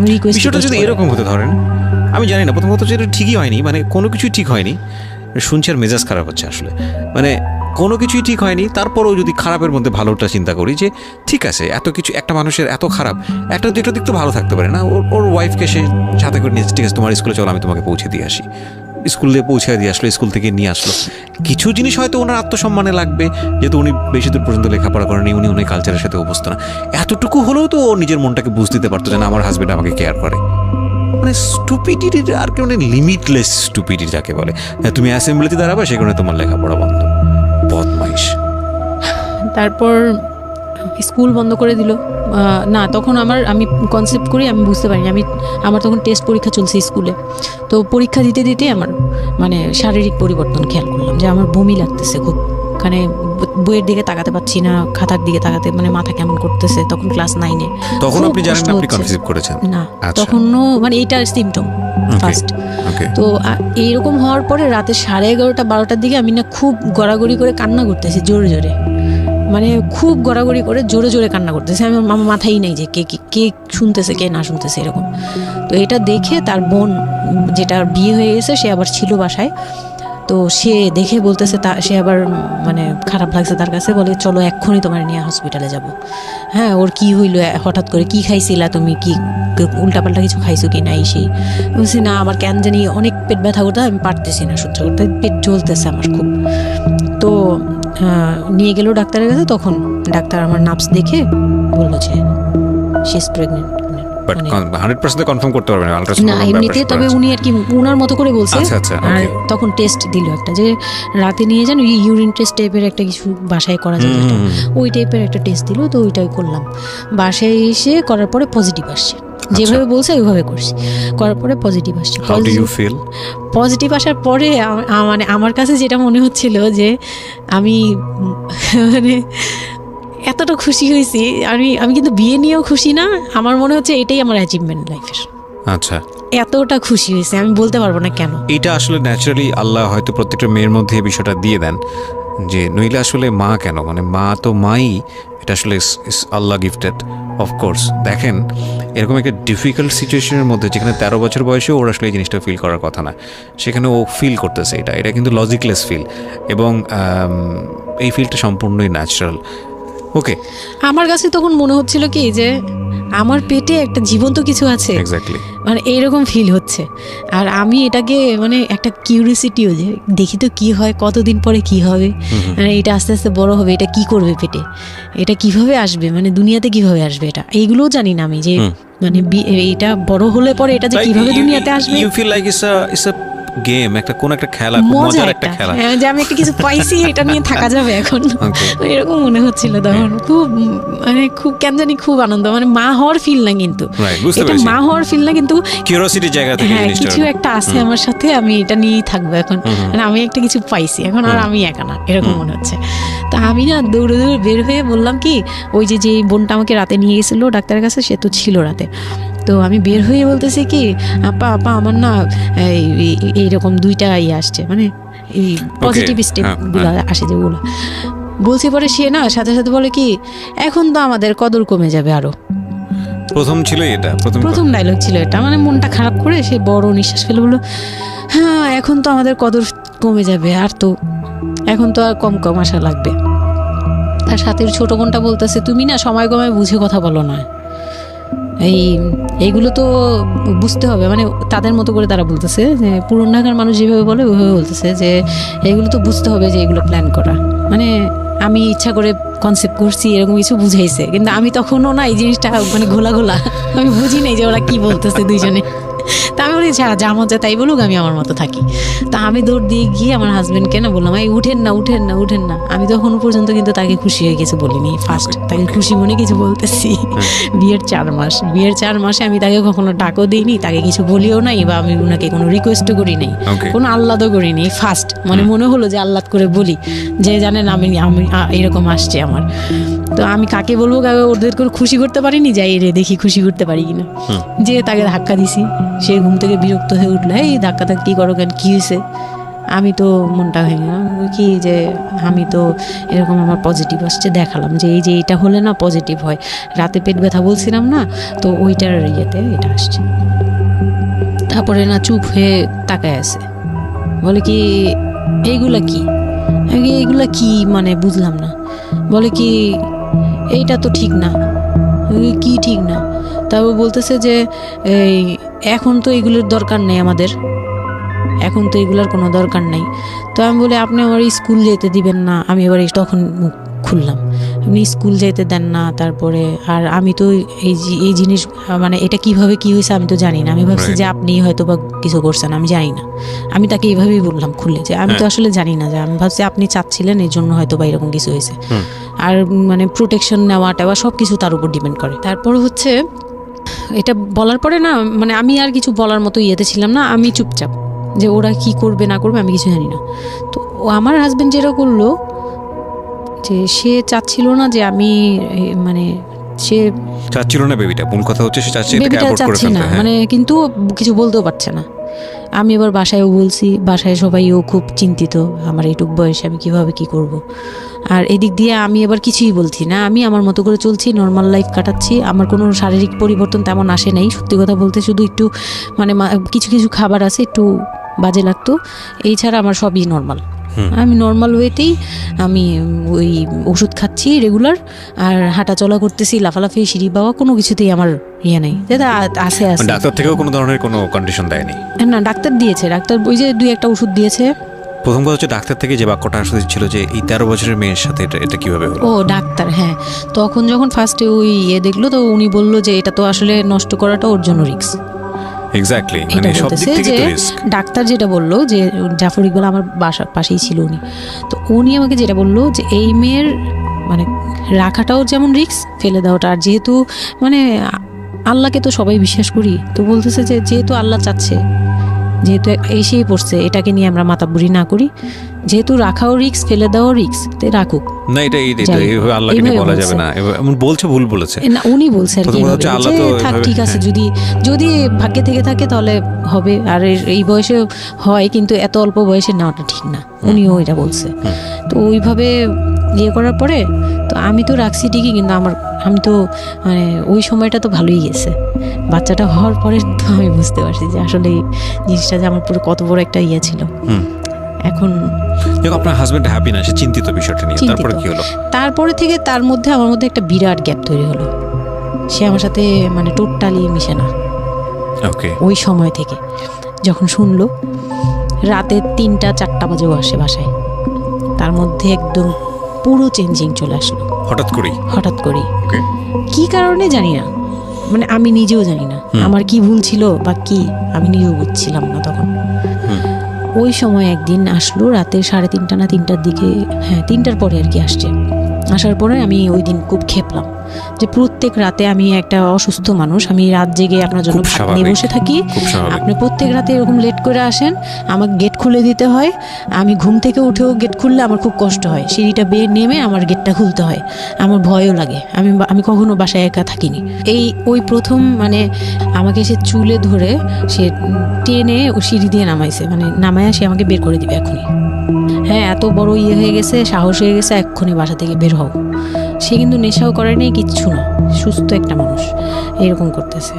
তো তার ভাই বোনগুলো এসে বলতেছে আপনি কি মানুষজন কি বলবে, তারা মানুষজনের চিন্তা করতেছে, কিন্তু আমার যে টর্চার হচ্ছে এটা বলতেছে না। এইটা আরেকটা বিষয়, এই যে এগুলো বিষয় আসলে না আমার মেজাজ খুব খারাপ হয়ে যায়। যাই হোক, আপনি যদি আনছেন, আমি খুব সেন্সিটিভ একটা বিষয় একটু কথা বলতে চাই। সেটা হচ্ছে এই যে আপনারা যত মানুষজন চিন্তা করেন, নিজের ঘরের ভিতরে একটা মানুষ ঠিক নাই, এটা আমি আপনাদের কথা বলছি না, এটা বাংলাদেশের সামাজিক অবস্থার চিত্র। সেটা হচ্ছে আমরা নিজের ঘরের মধ্যে অনেক সময় দেখা যায় যে আপনারা যখন ঘরের মধ্যে একটা বিপদে পড়েন, আপনার চারপাশের লোকজনকে এসে আপনারা সেটা সলভ করে।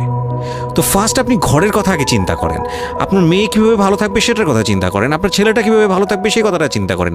এতে যদি আপনার দুর্নাম হয়ও কিছুটা, সেটা আপনার ওভারলুক করা উচিত। বরং আপনি যাদের কথা চিন্তা করে এই ছেলে মেয়েদের প্রতি খারাপ আচরণ করতেছেন, আপনার ছেলে মেয়ে খারাপ থাকার কারণে একটা সময় গিয়ে সেটা আউটব্রাস্ট হবেই। যেই মান সম্মানের কথা আপনি চিন্তা করতেছেন, সেই মান সম্মান আরও বেশি পরিমাণে ক্ষতিগ্রস্ত হবে। আমাদের সমস্যাটাই হচ্ছে এই জায়গাটায়, আমরা চারপাশের ঘরের লোকজন কি মনে করবে সেটা চিন্তা করি, অথচ চারপাশের ঘরের লোকজন কারা বসবাস করে, কোথা থেকে আসছে, কি অবস্থা, সেই খোঁজ খবর আমরা রাখি না, কিন্তু আমাদের মান ইজ্জত তাদের হাতে। স্টুপিড মানে ফিলসফি নিয়ে আমরা আমাদের সোসাইটিতে চলি, this is a very important thing, এবং এগুলোর পরিবর্তন হওয়া উচিত। তো তারপরে কি হলো? তারপর এই হলো ফার্স্ট গেল, এইটার পরে এরপর থেকে চলতেছে কন্টিনিউ, মানে এরকম আচরণই করছে সে আমার সাথে। একটু সময় 4 মাসের সময়টা খুব ক্রুশিয়াল একটা মোমেন্ট, খুবই ক্রুশিয়াল একটা। হ্যাঁ, সকালে উঠে আমার রুটি বানাতে হতো কন্টিনিউ, সে বাইরের নাস্তা খাবে না, তাকে রুটি বানিয়ে খাওয়াতে হবে। ওই অবস্থায় আমি মানে সকালে উঠে ঘুম থেকে উঠে রুটি বানাতাম ওর ভাই বোনের জন্য, ওর জন্য, সবার জন্য বানাতাম। এটা না আমাদের সমাজের ছেলেরা না বুঝতেই চায় না, এবং এটা নিয়ে আমাদের কোনো শিক্ষা নাই। আসলে আমি মানে দেখলাম যে এতটা বর্বর কিভাবে। আমি আমার নিজেকে জড়িয়ে ওই কথাটা বলছি, কারণ আমি তো নিজেও বাবা হয়েছি, আমি নিজে থেকেও বুঝি জিনিসটা। মানে এই যে পরিবর্তনটা সমাজ, মানে পরিবারে যখন নতুন একজন সদস্য আসে, সবচেয়ে বড় প্রেশারটা ফিল করে হচ্ছে মা, কারণ তার লাইফ রিস্ক হয়ে যায়। কিন্তু এখানে বাবার যে দায়িত্বটা, খুব মজার বিষয় হচ্ছে, আমি আমার নিজের এক্সপিরিয়েন্সের জায়গা থেকেই বলতেছি, যে বাবার দায়িত্বের জায়গাটা বোঝা শুরু হয় সন্তান দুনিয়াতে আসার পর থেকে, এবং তাও ইমিডিয়েটলি আসে না। সন্তান একটু করে বড় হচ্ছে, অ্যাটাচমেন্টটা হচ্ছে, যখন নড়াচড়া সামনে দিয়ে নড়াচড়া করতেছে, একটু মিস হচ্ছে, দূরে থাকতেছে, তারপরে কি মানে সন্তান যখন প্রাপ্তবয়স্ক 1 বছর 2 বছর বয়স, ওই সময় বাবা ফিলটা আসে, তুলে দেয়, তখন তখন হচ্ছে বাবা ফিলটা পায়। তার আগ পর্যন্ত বাবা বুঝতেই পারে না, তো মনে হয় আসলে কি বাচ্চাটা আমার কোত্থেকে আসলো, এই সত্য ফিলটা এরকম থাকে। এটা খুব ন্যাচারাল একটা ফিল, কিন্তু এই ন্যাচারাল ফিলটার সুযোগ নিয়ে অনেক সময় আমরা একটা অবুঝের মতো আচরণ করে ফেলি, ভয়ানক বাজে আচরণ করে ফেলি। ইয়ে থাকে, মাত্রা থাকে, যেমন আপনি কতটুকু মানে কতটুকু কেয়ারফুল ছিলেন, কতটুকু ছিলেন, এটার কিন্তু একটা লেভেল আছে, পার্সেন্টেজ আছে, এবং এটা নিয়ে শেখানো উচিত আমাদের মানে এডুকেশন সিস্টেমের মধ্যে তো নাই। এবং আমরা জানি না, ম্যারেজ কাউন্সিলিং বলে অনেক একটা বিষয় আছে, এগুলো তো আমাদের প্র্যাকটিসে নাই, কোনোভাবে নাই, তো আমাদের কাছে চিন্তাই করা যায় না, বিলাসিতা এবং আমাদের রাইট। এবং বাবা যিনি, একটা হচ্ছে যে মা হওয়ার একটা প্রিপারেশন দরকার আছে, মেন্টাল প্রিপারেশন, একটা বাবা হওয়ার জন্য একটা মেন্টাল প্রিপারেশন দরকার আছে। আমাদের সমাজে এটা টোটালি মিসিং। আমরা এই নারী দিদিদের কাছ থেকে যে গাইডটা পেয়ে আসছি, সেটা না বুঝে না শুনে প্র্যাকটিস করেছি। আমি জানি না, আজকে আমি সত্যি কথাগুলো বলতেছি, হয়তো আমরা ওই রাতারাতি পরিবর্তনের জায়গায় যেতে পারবো না, বাট আমি শুধু একটা কথাই বলতে চাই, সেটা হচ্ছে বাবাদের দায়িত্বটা অনেক বেশি, বিশেষ করে বাচ্চা চলে আসার পর থেকে মেন্টাল সাপোর্টটা খুবই জরুরি। হ্যাঁ, এবং কারণ এটা একটা মেয়ের লাইফ রিস্কের প্রশ্ন, এবং আপনি জানবেন না যে সে আসলে কতটা ভয়ানক রকমের লাইফ রিস্কের মধ্যে রেখে সে একটা সুন্দর স্বপ্ন দেখে। তো ওই মানুষের পাশে কিছুই না, আপনি শুধু কোম্পানি দেন, এবং এই কোম্পানিটা তারা খুব মিস করে এই সময়টাতে। হ্যাঁ, এটাই ও বলার চেষ্টা করছে। তারপর হচ্ছে যে আমার বেবি হলো হসপিটালে, যখন মেয়ে হলো, তো এই রুমটাতে ঢোকার পর্যন্ত আমি খুব ইয়েতে ছিলাম, মানে রুমটাতে যখন ঢুকি তখন আমি কান্না করছিলাম, খুব ভয় ছিল যে হ্যাঁ, তখন মনে হচ্ছিল যে আমি মরেই যাই নাকি, এরকম মনে হচ্ছিল। আর আমাকে তো মানে অপারেশন করবে, তারাও ডাক্তার বলতেছে এই মেয়ের অপারেশন কি করব, আর এই মেয়ে নর্মালে কি বেবি দিবে। আমি বলতেছে এটা তো গ্রামগঞ্জ না, আপনারা কি করছেন। আমি তখন আরো শুকনা ছিলাম, তো আর এমনিতেও বয়সও কম ছিল, আবার শুকনাও ছিলাম, দেখতে আরো পিচ্ছি লাগতো। বলতো যে অনেক দুর্বল, তো ও তো মানে ঠিক মতো টেক কেয়ারও করেন নাই বাসায়। হ্যাঁ, বলতেছে একদম আমার এই হাতের মানে এইগুলো ব্রেনগুলো বুঝে যেত, এইগুলো বোঝা যেত, একদম হাড়গোড় বোঝা যেত। যখন অপারেশন করে, অপারেশনের 12 ঘন্টা পর আমার সেন্স আসে, প্রায় 12 ঘন্টা। তার মানে আপনার বেবি হয়েছে আপনি জানি না। পরে আমি যখন ঘুম থেকে, সিজারিয়ান বেবি, পরের দিন শুধু রাতে একটু টের পাই যে আমি আমার পাশে কেউ মানে ব্রেস্ট ফিড করছে, এটা ফিল পাইছি। শুধু মুখের দিকে তাকাতে পারিনি, চোখ খুলতে পারিনি, কিন্তু কেউ একজন আমার পাশে শোয়া, মানে আমার হাতের উপরে একটা বাচ্চা শোয়া, এইরূপ ফিল পেয়েছি। আর এরপরে যে চোখ বন্ধ করেছি, একবারে সকালে প্রায় 11টা-12টার দিকে আমার ঘুম ভাঙছে। তখন তাকানোর পরে একটু পুরোপুরি তো আমাকে উঠিয়ে নিয়ে আমাকে ক্যাবিনে দেওয়া হলো। ক্যাবিনে দেওয়ার পরে আমি বাচ্চাকে দেখি, বারবার চিন্তা করি যে এটা আমার মেয়ে, কোত্থেকে আসলো, কিভাবে আসলো, আমি নিজেকে দেখি।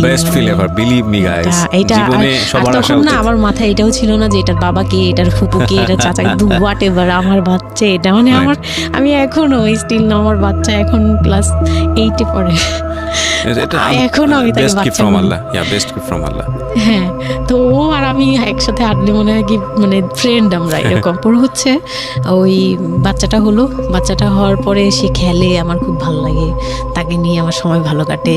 আমার আর মানে ওর বাবার কথা মাথায় নেই যে এই লোক শুধু মানে এনে দিবে ঘরে, আমি রান্না করব, খাবো, ব্যাস ওই পর্যন্তই শেষ। আমার আর এর দরকার নেই, কাউরই দরকার নেই। আমার বাচ্চা নিয়ে আমি পুতুলের মতো খেলি সারাদিন। ওর বাবা অনেক সময় দেখা গেত, ওর বাবা তো রাতে 2টা-3টায় আসতো, আসার পরে যে খাওয়া দাওয়া করে ঘুমাবে। তো আমি তো, আমার তো ওই রুম ছাড়া কোনো ওয়ে ছিল না, ওই রুমে আমি হাঁটাহাঁটি করতাম, বাচ্চা কান্না করতো। একদিন এমনও হয়েছে সে আমাকে ঘর থেকে বের করে দিচ্ছে। আমি নাকি ইচ্ছা করে বাচ্চাকে কাঁদাই আর তাকে ঘুমাতে দেই না। হ্যাঁ, সে আমাকে বাসা রুম থেকে বের করে দিচ্ছে। তো রাতে, এত রাতে বাসা থেকে যখন রুম থেকে বের করে দিচ্ছে, আমি সিঁড়িতে সারা রাত, মানে ওদের তো আর বারান্দাও নেই, হাঁটার জায়গা। বাচ্চা কোথায় ছিল? বাচ্চা আমার কোলে। বাচ্চা কোলে নিয়ে সারা রাত সিঁড়িতে? বাচ্চা তাওয়াল দিয়ে পেঁচানো আমার কোলে, সে কান্না করতেছে, আমি সিঁড়িতে বসে আছি। আর আমি যখন সিঁড়িতে বসছি, আমি জানি না কি কারণে বাচ্চার কান্না অটো থেমে গেছে। রুম থেকে বের হয়েছি না, তো ওর বাবা যে ধমক টমক দিছে, আমি জানি না কি কারণে, হয়তো বা রাতও অনেক হয়ে গেছিল, অনেক কান্নাকাটির পরে হয়তো ও ক্লান্ত হয়ে গেছিল, ও মোটামুটি চুপ হয়ে গেছে সিঁড়িতে, নয়তো পুরো এলাকা জানার কথা এইরকম।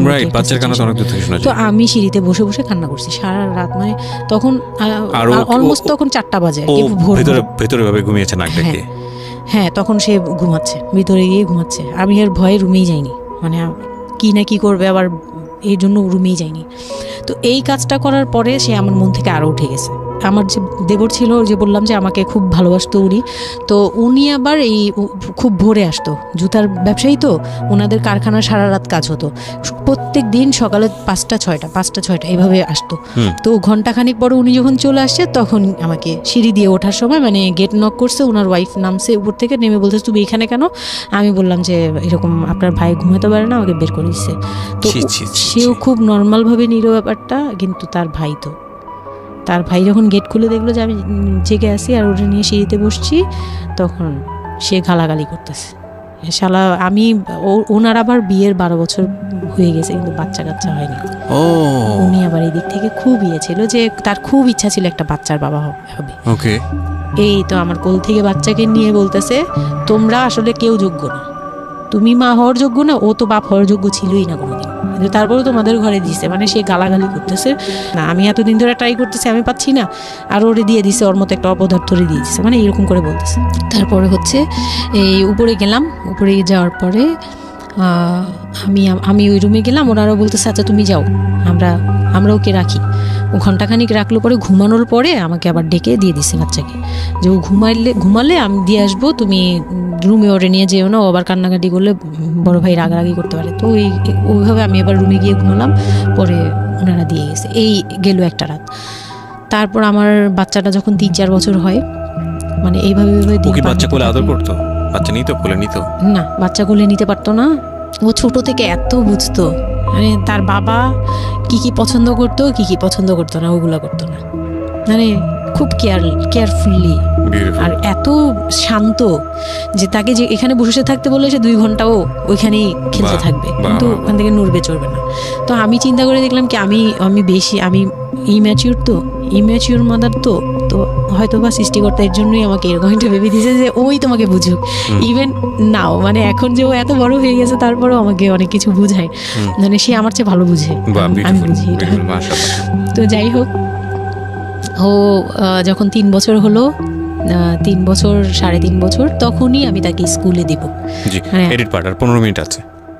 আচ্ছা, সো সুইচ করেন, হ্যাঁ, মূল বিষয়গুলো আনেন। তো ওখানে হচ্ছে 3 বছরের কালে আমি ওকে স্কুলে দিলাম। স্কুলে দেওয়ার পরে আমি ওখান থেকে ওরে স্কুলে দিয়ে আমি নিজে ভর্তি হলাম ইয়েতে, ওপেন ইউনিভার্সিটি, মানে বুঝতে পেরেছি, উন্মুক্ত বিশ্ববিদ্যালয়। হ্যাঁ, ক্লাস 9-এ ভর্তি হলাম। তো ও পড়াশোনা করে, আমিও করি। বাসায় বা আশপাশের সবাই আমাকে নানান ধরনের কথা বলে, যে মা মেয়ে একসাথে স্কুল ব্যাগ নিয়ে যায়, কেমন দেখা যায়। আমি বলছি যা মন চায় তাই দেখা যাক। আমার তখন আমি একটু ডেসপারেট হয়ে গেছিলাম। এটাই বলছিলাম যে এই ধরনের মেয়েরা সাধারণত জীবনের একটা পর্যায়ে গিয়ে মারাত্মক রকমের ডেসপারেট হয়ে যায়। এটা শুধু মেয়েরা বলবো না, মানুষ বলবো আমি। তো আমি নিজে ইংলিশ মিডিয়ামে পড়ছি, তো মানে খুব বেশি বয়সগুলো পার হয়, ভালো লাগে না। তো বাংলা মিডিয়ামে দিলাম। শিশু শ্রেণী থেকে 1-এ উঠে গেল 4 বছর বয়সে। এইভাবে করে সে উঠতেছে, মানে সে খুব ভালো রেজাল্ট করে। আমারও খুব মজা লাগতে লাগলো। আমি তাকে পড়াই, নিজে পড়ি।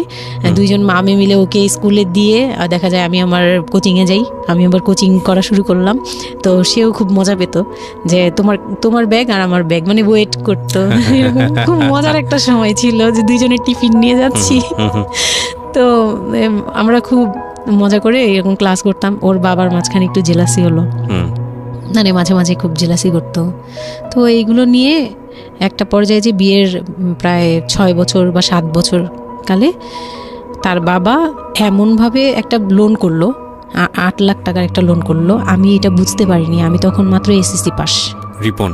হ্যাঁ, 8 লাখ টাকার লোন। 8 লাখ টাকার লোন ব্র্যাক ব্যাংক থেকে।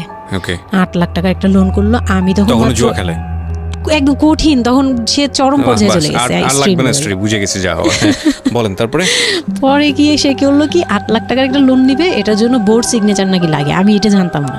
বউয়ের সিগনেচার লাগে? হ্যাঁ, বউয়ের সিগনেচার লাগে, মানে গ্রান্টর হিসেবে একটা বিজনেসম্যান, বড় বিজনেসম্যান আর একটা বোর, মানে বড় বিজনেসম্যান বা একটা দোকান বা একটা বাড়ি ইয়ে লাগে। তো কেউ তো রেফারেন্স দিবে না তাকে। তো ওই এক দোকানদার ভাইয়া ছিল, বড় ভাই, মুরব্বি টাইপের, বড় ভাই বলতো উনি।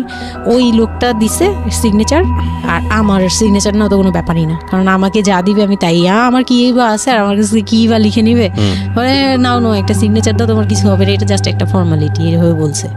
আমি সিগনেচার করে দিয়েছি। সেদিন তো আমাকে সে কি জানি খাওয়ালো, মানে আমাকে খুব ভুলায় ভালায় সিগনেচার নিয়েছে।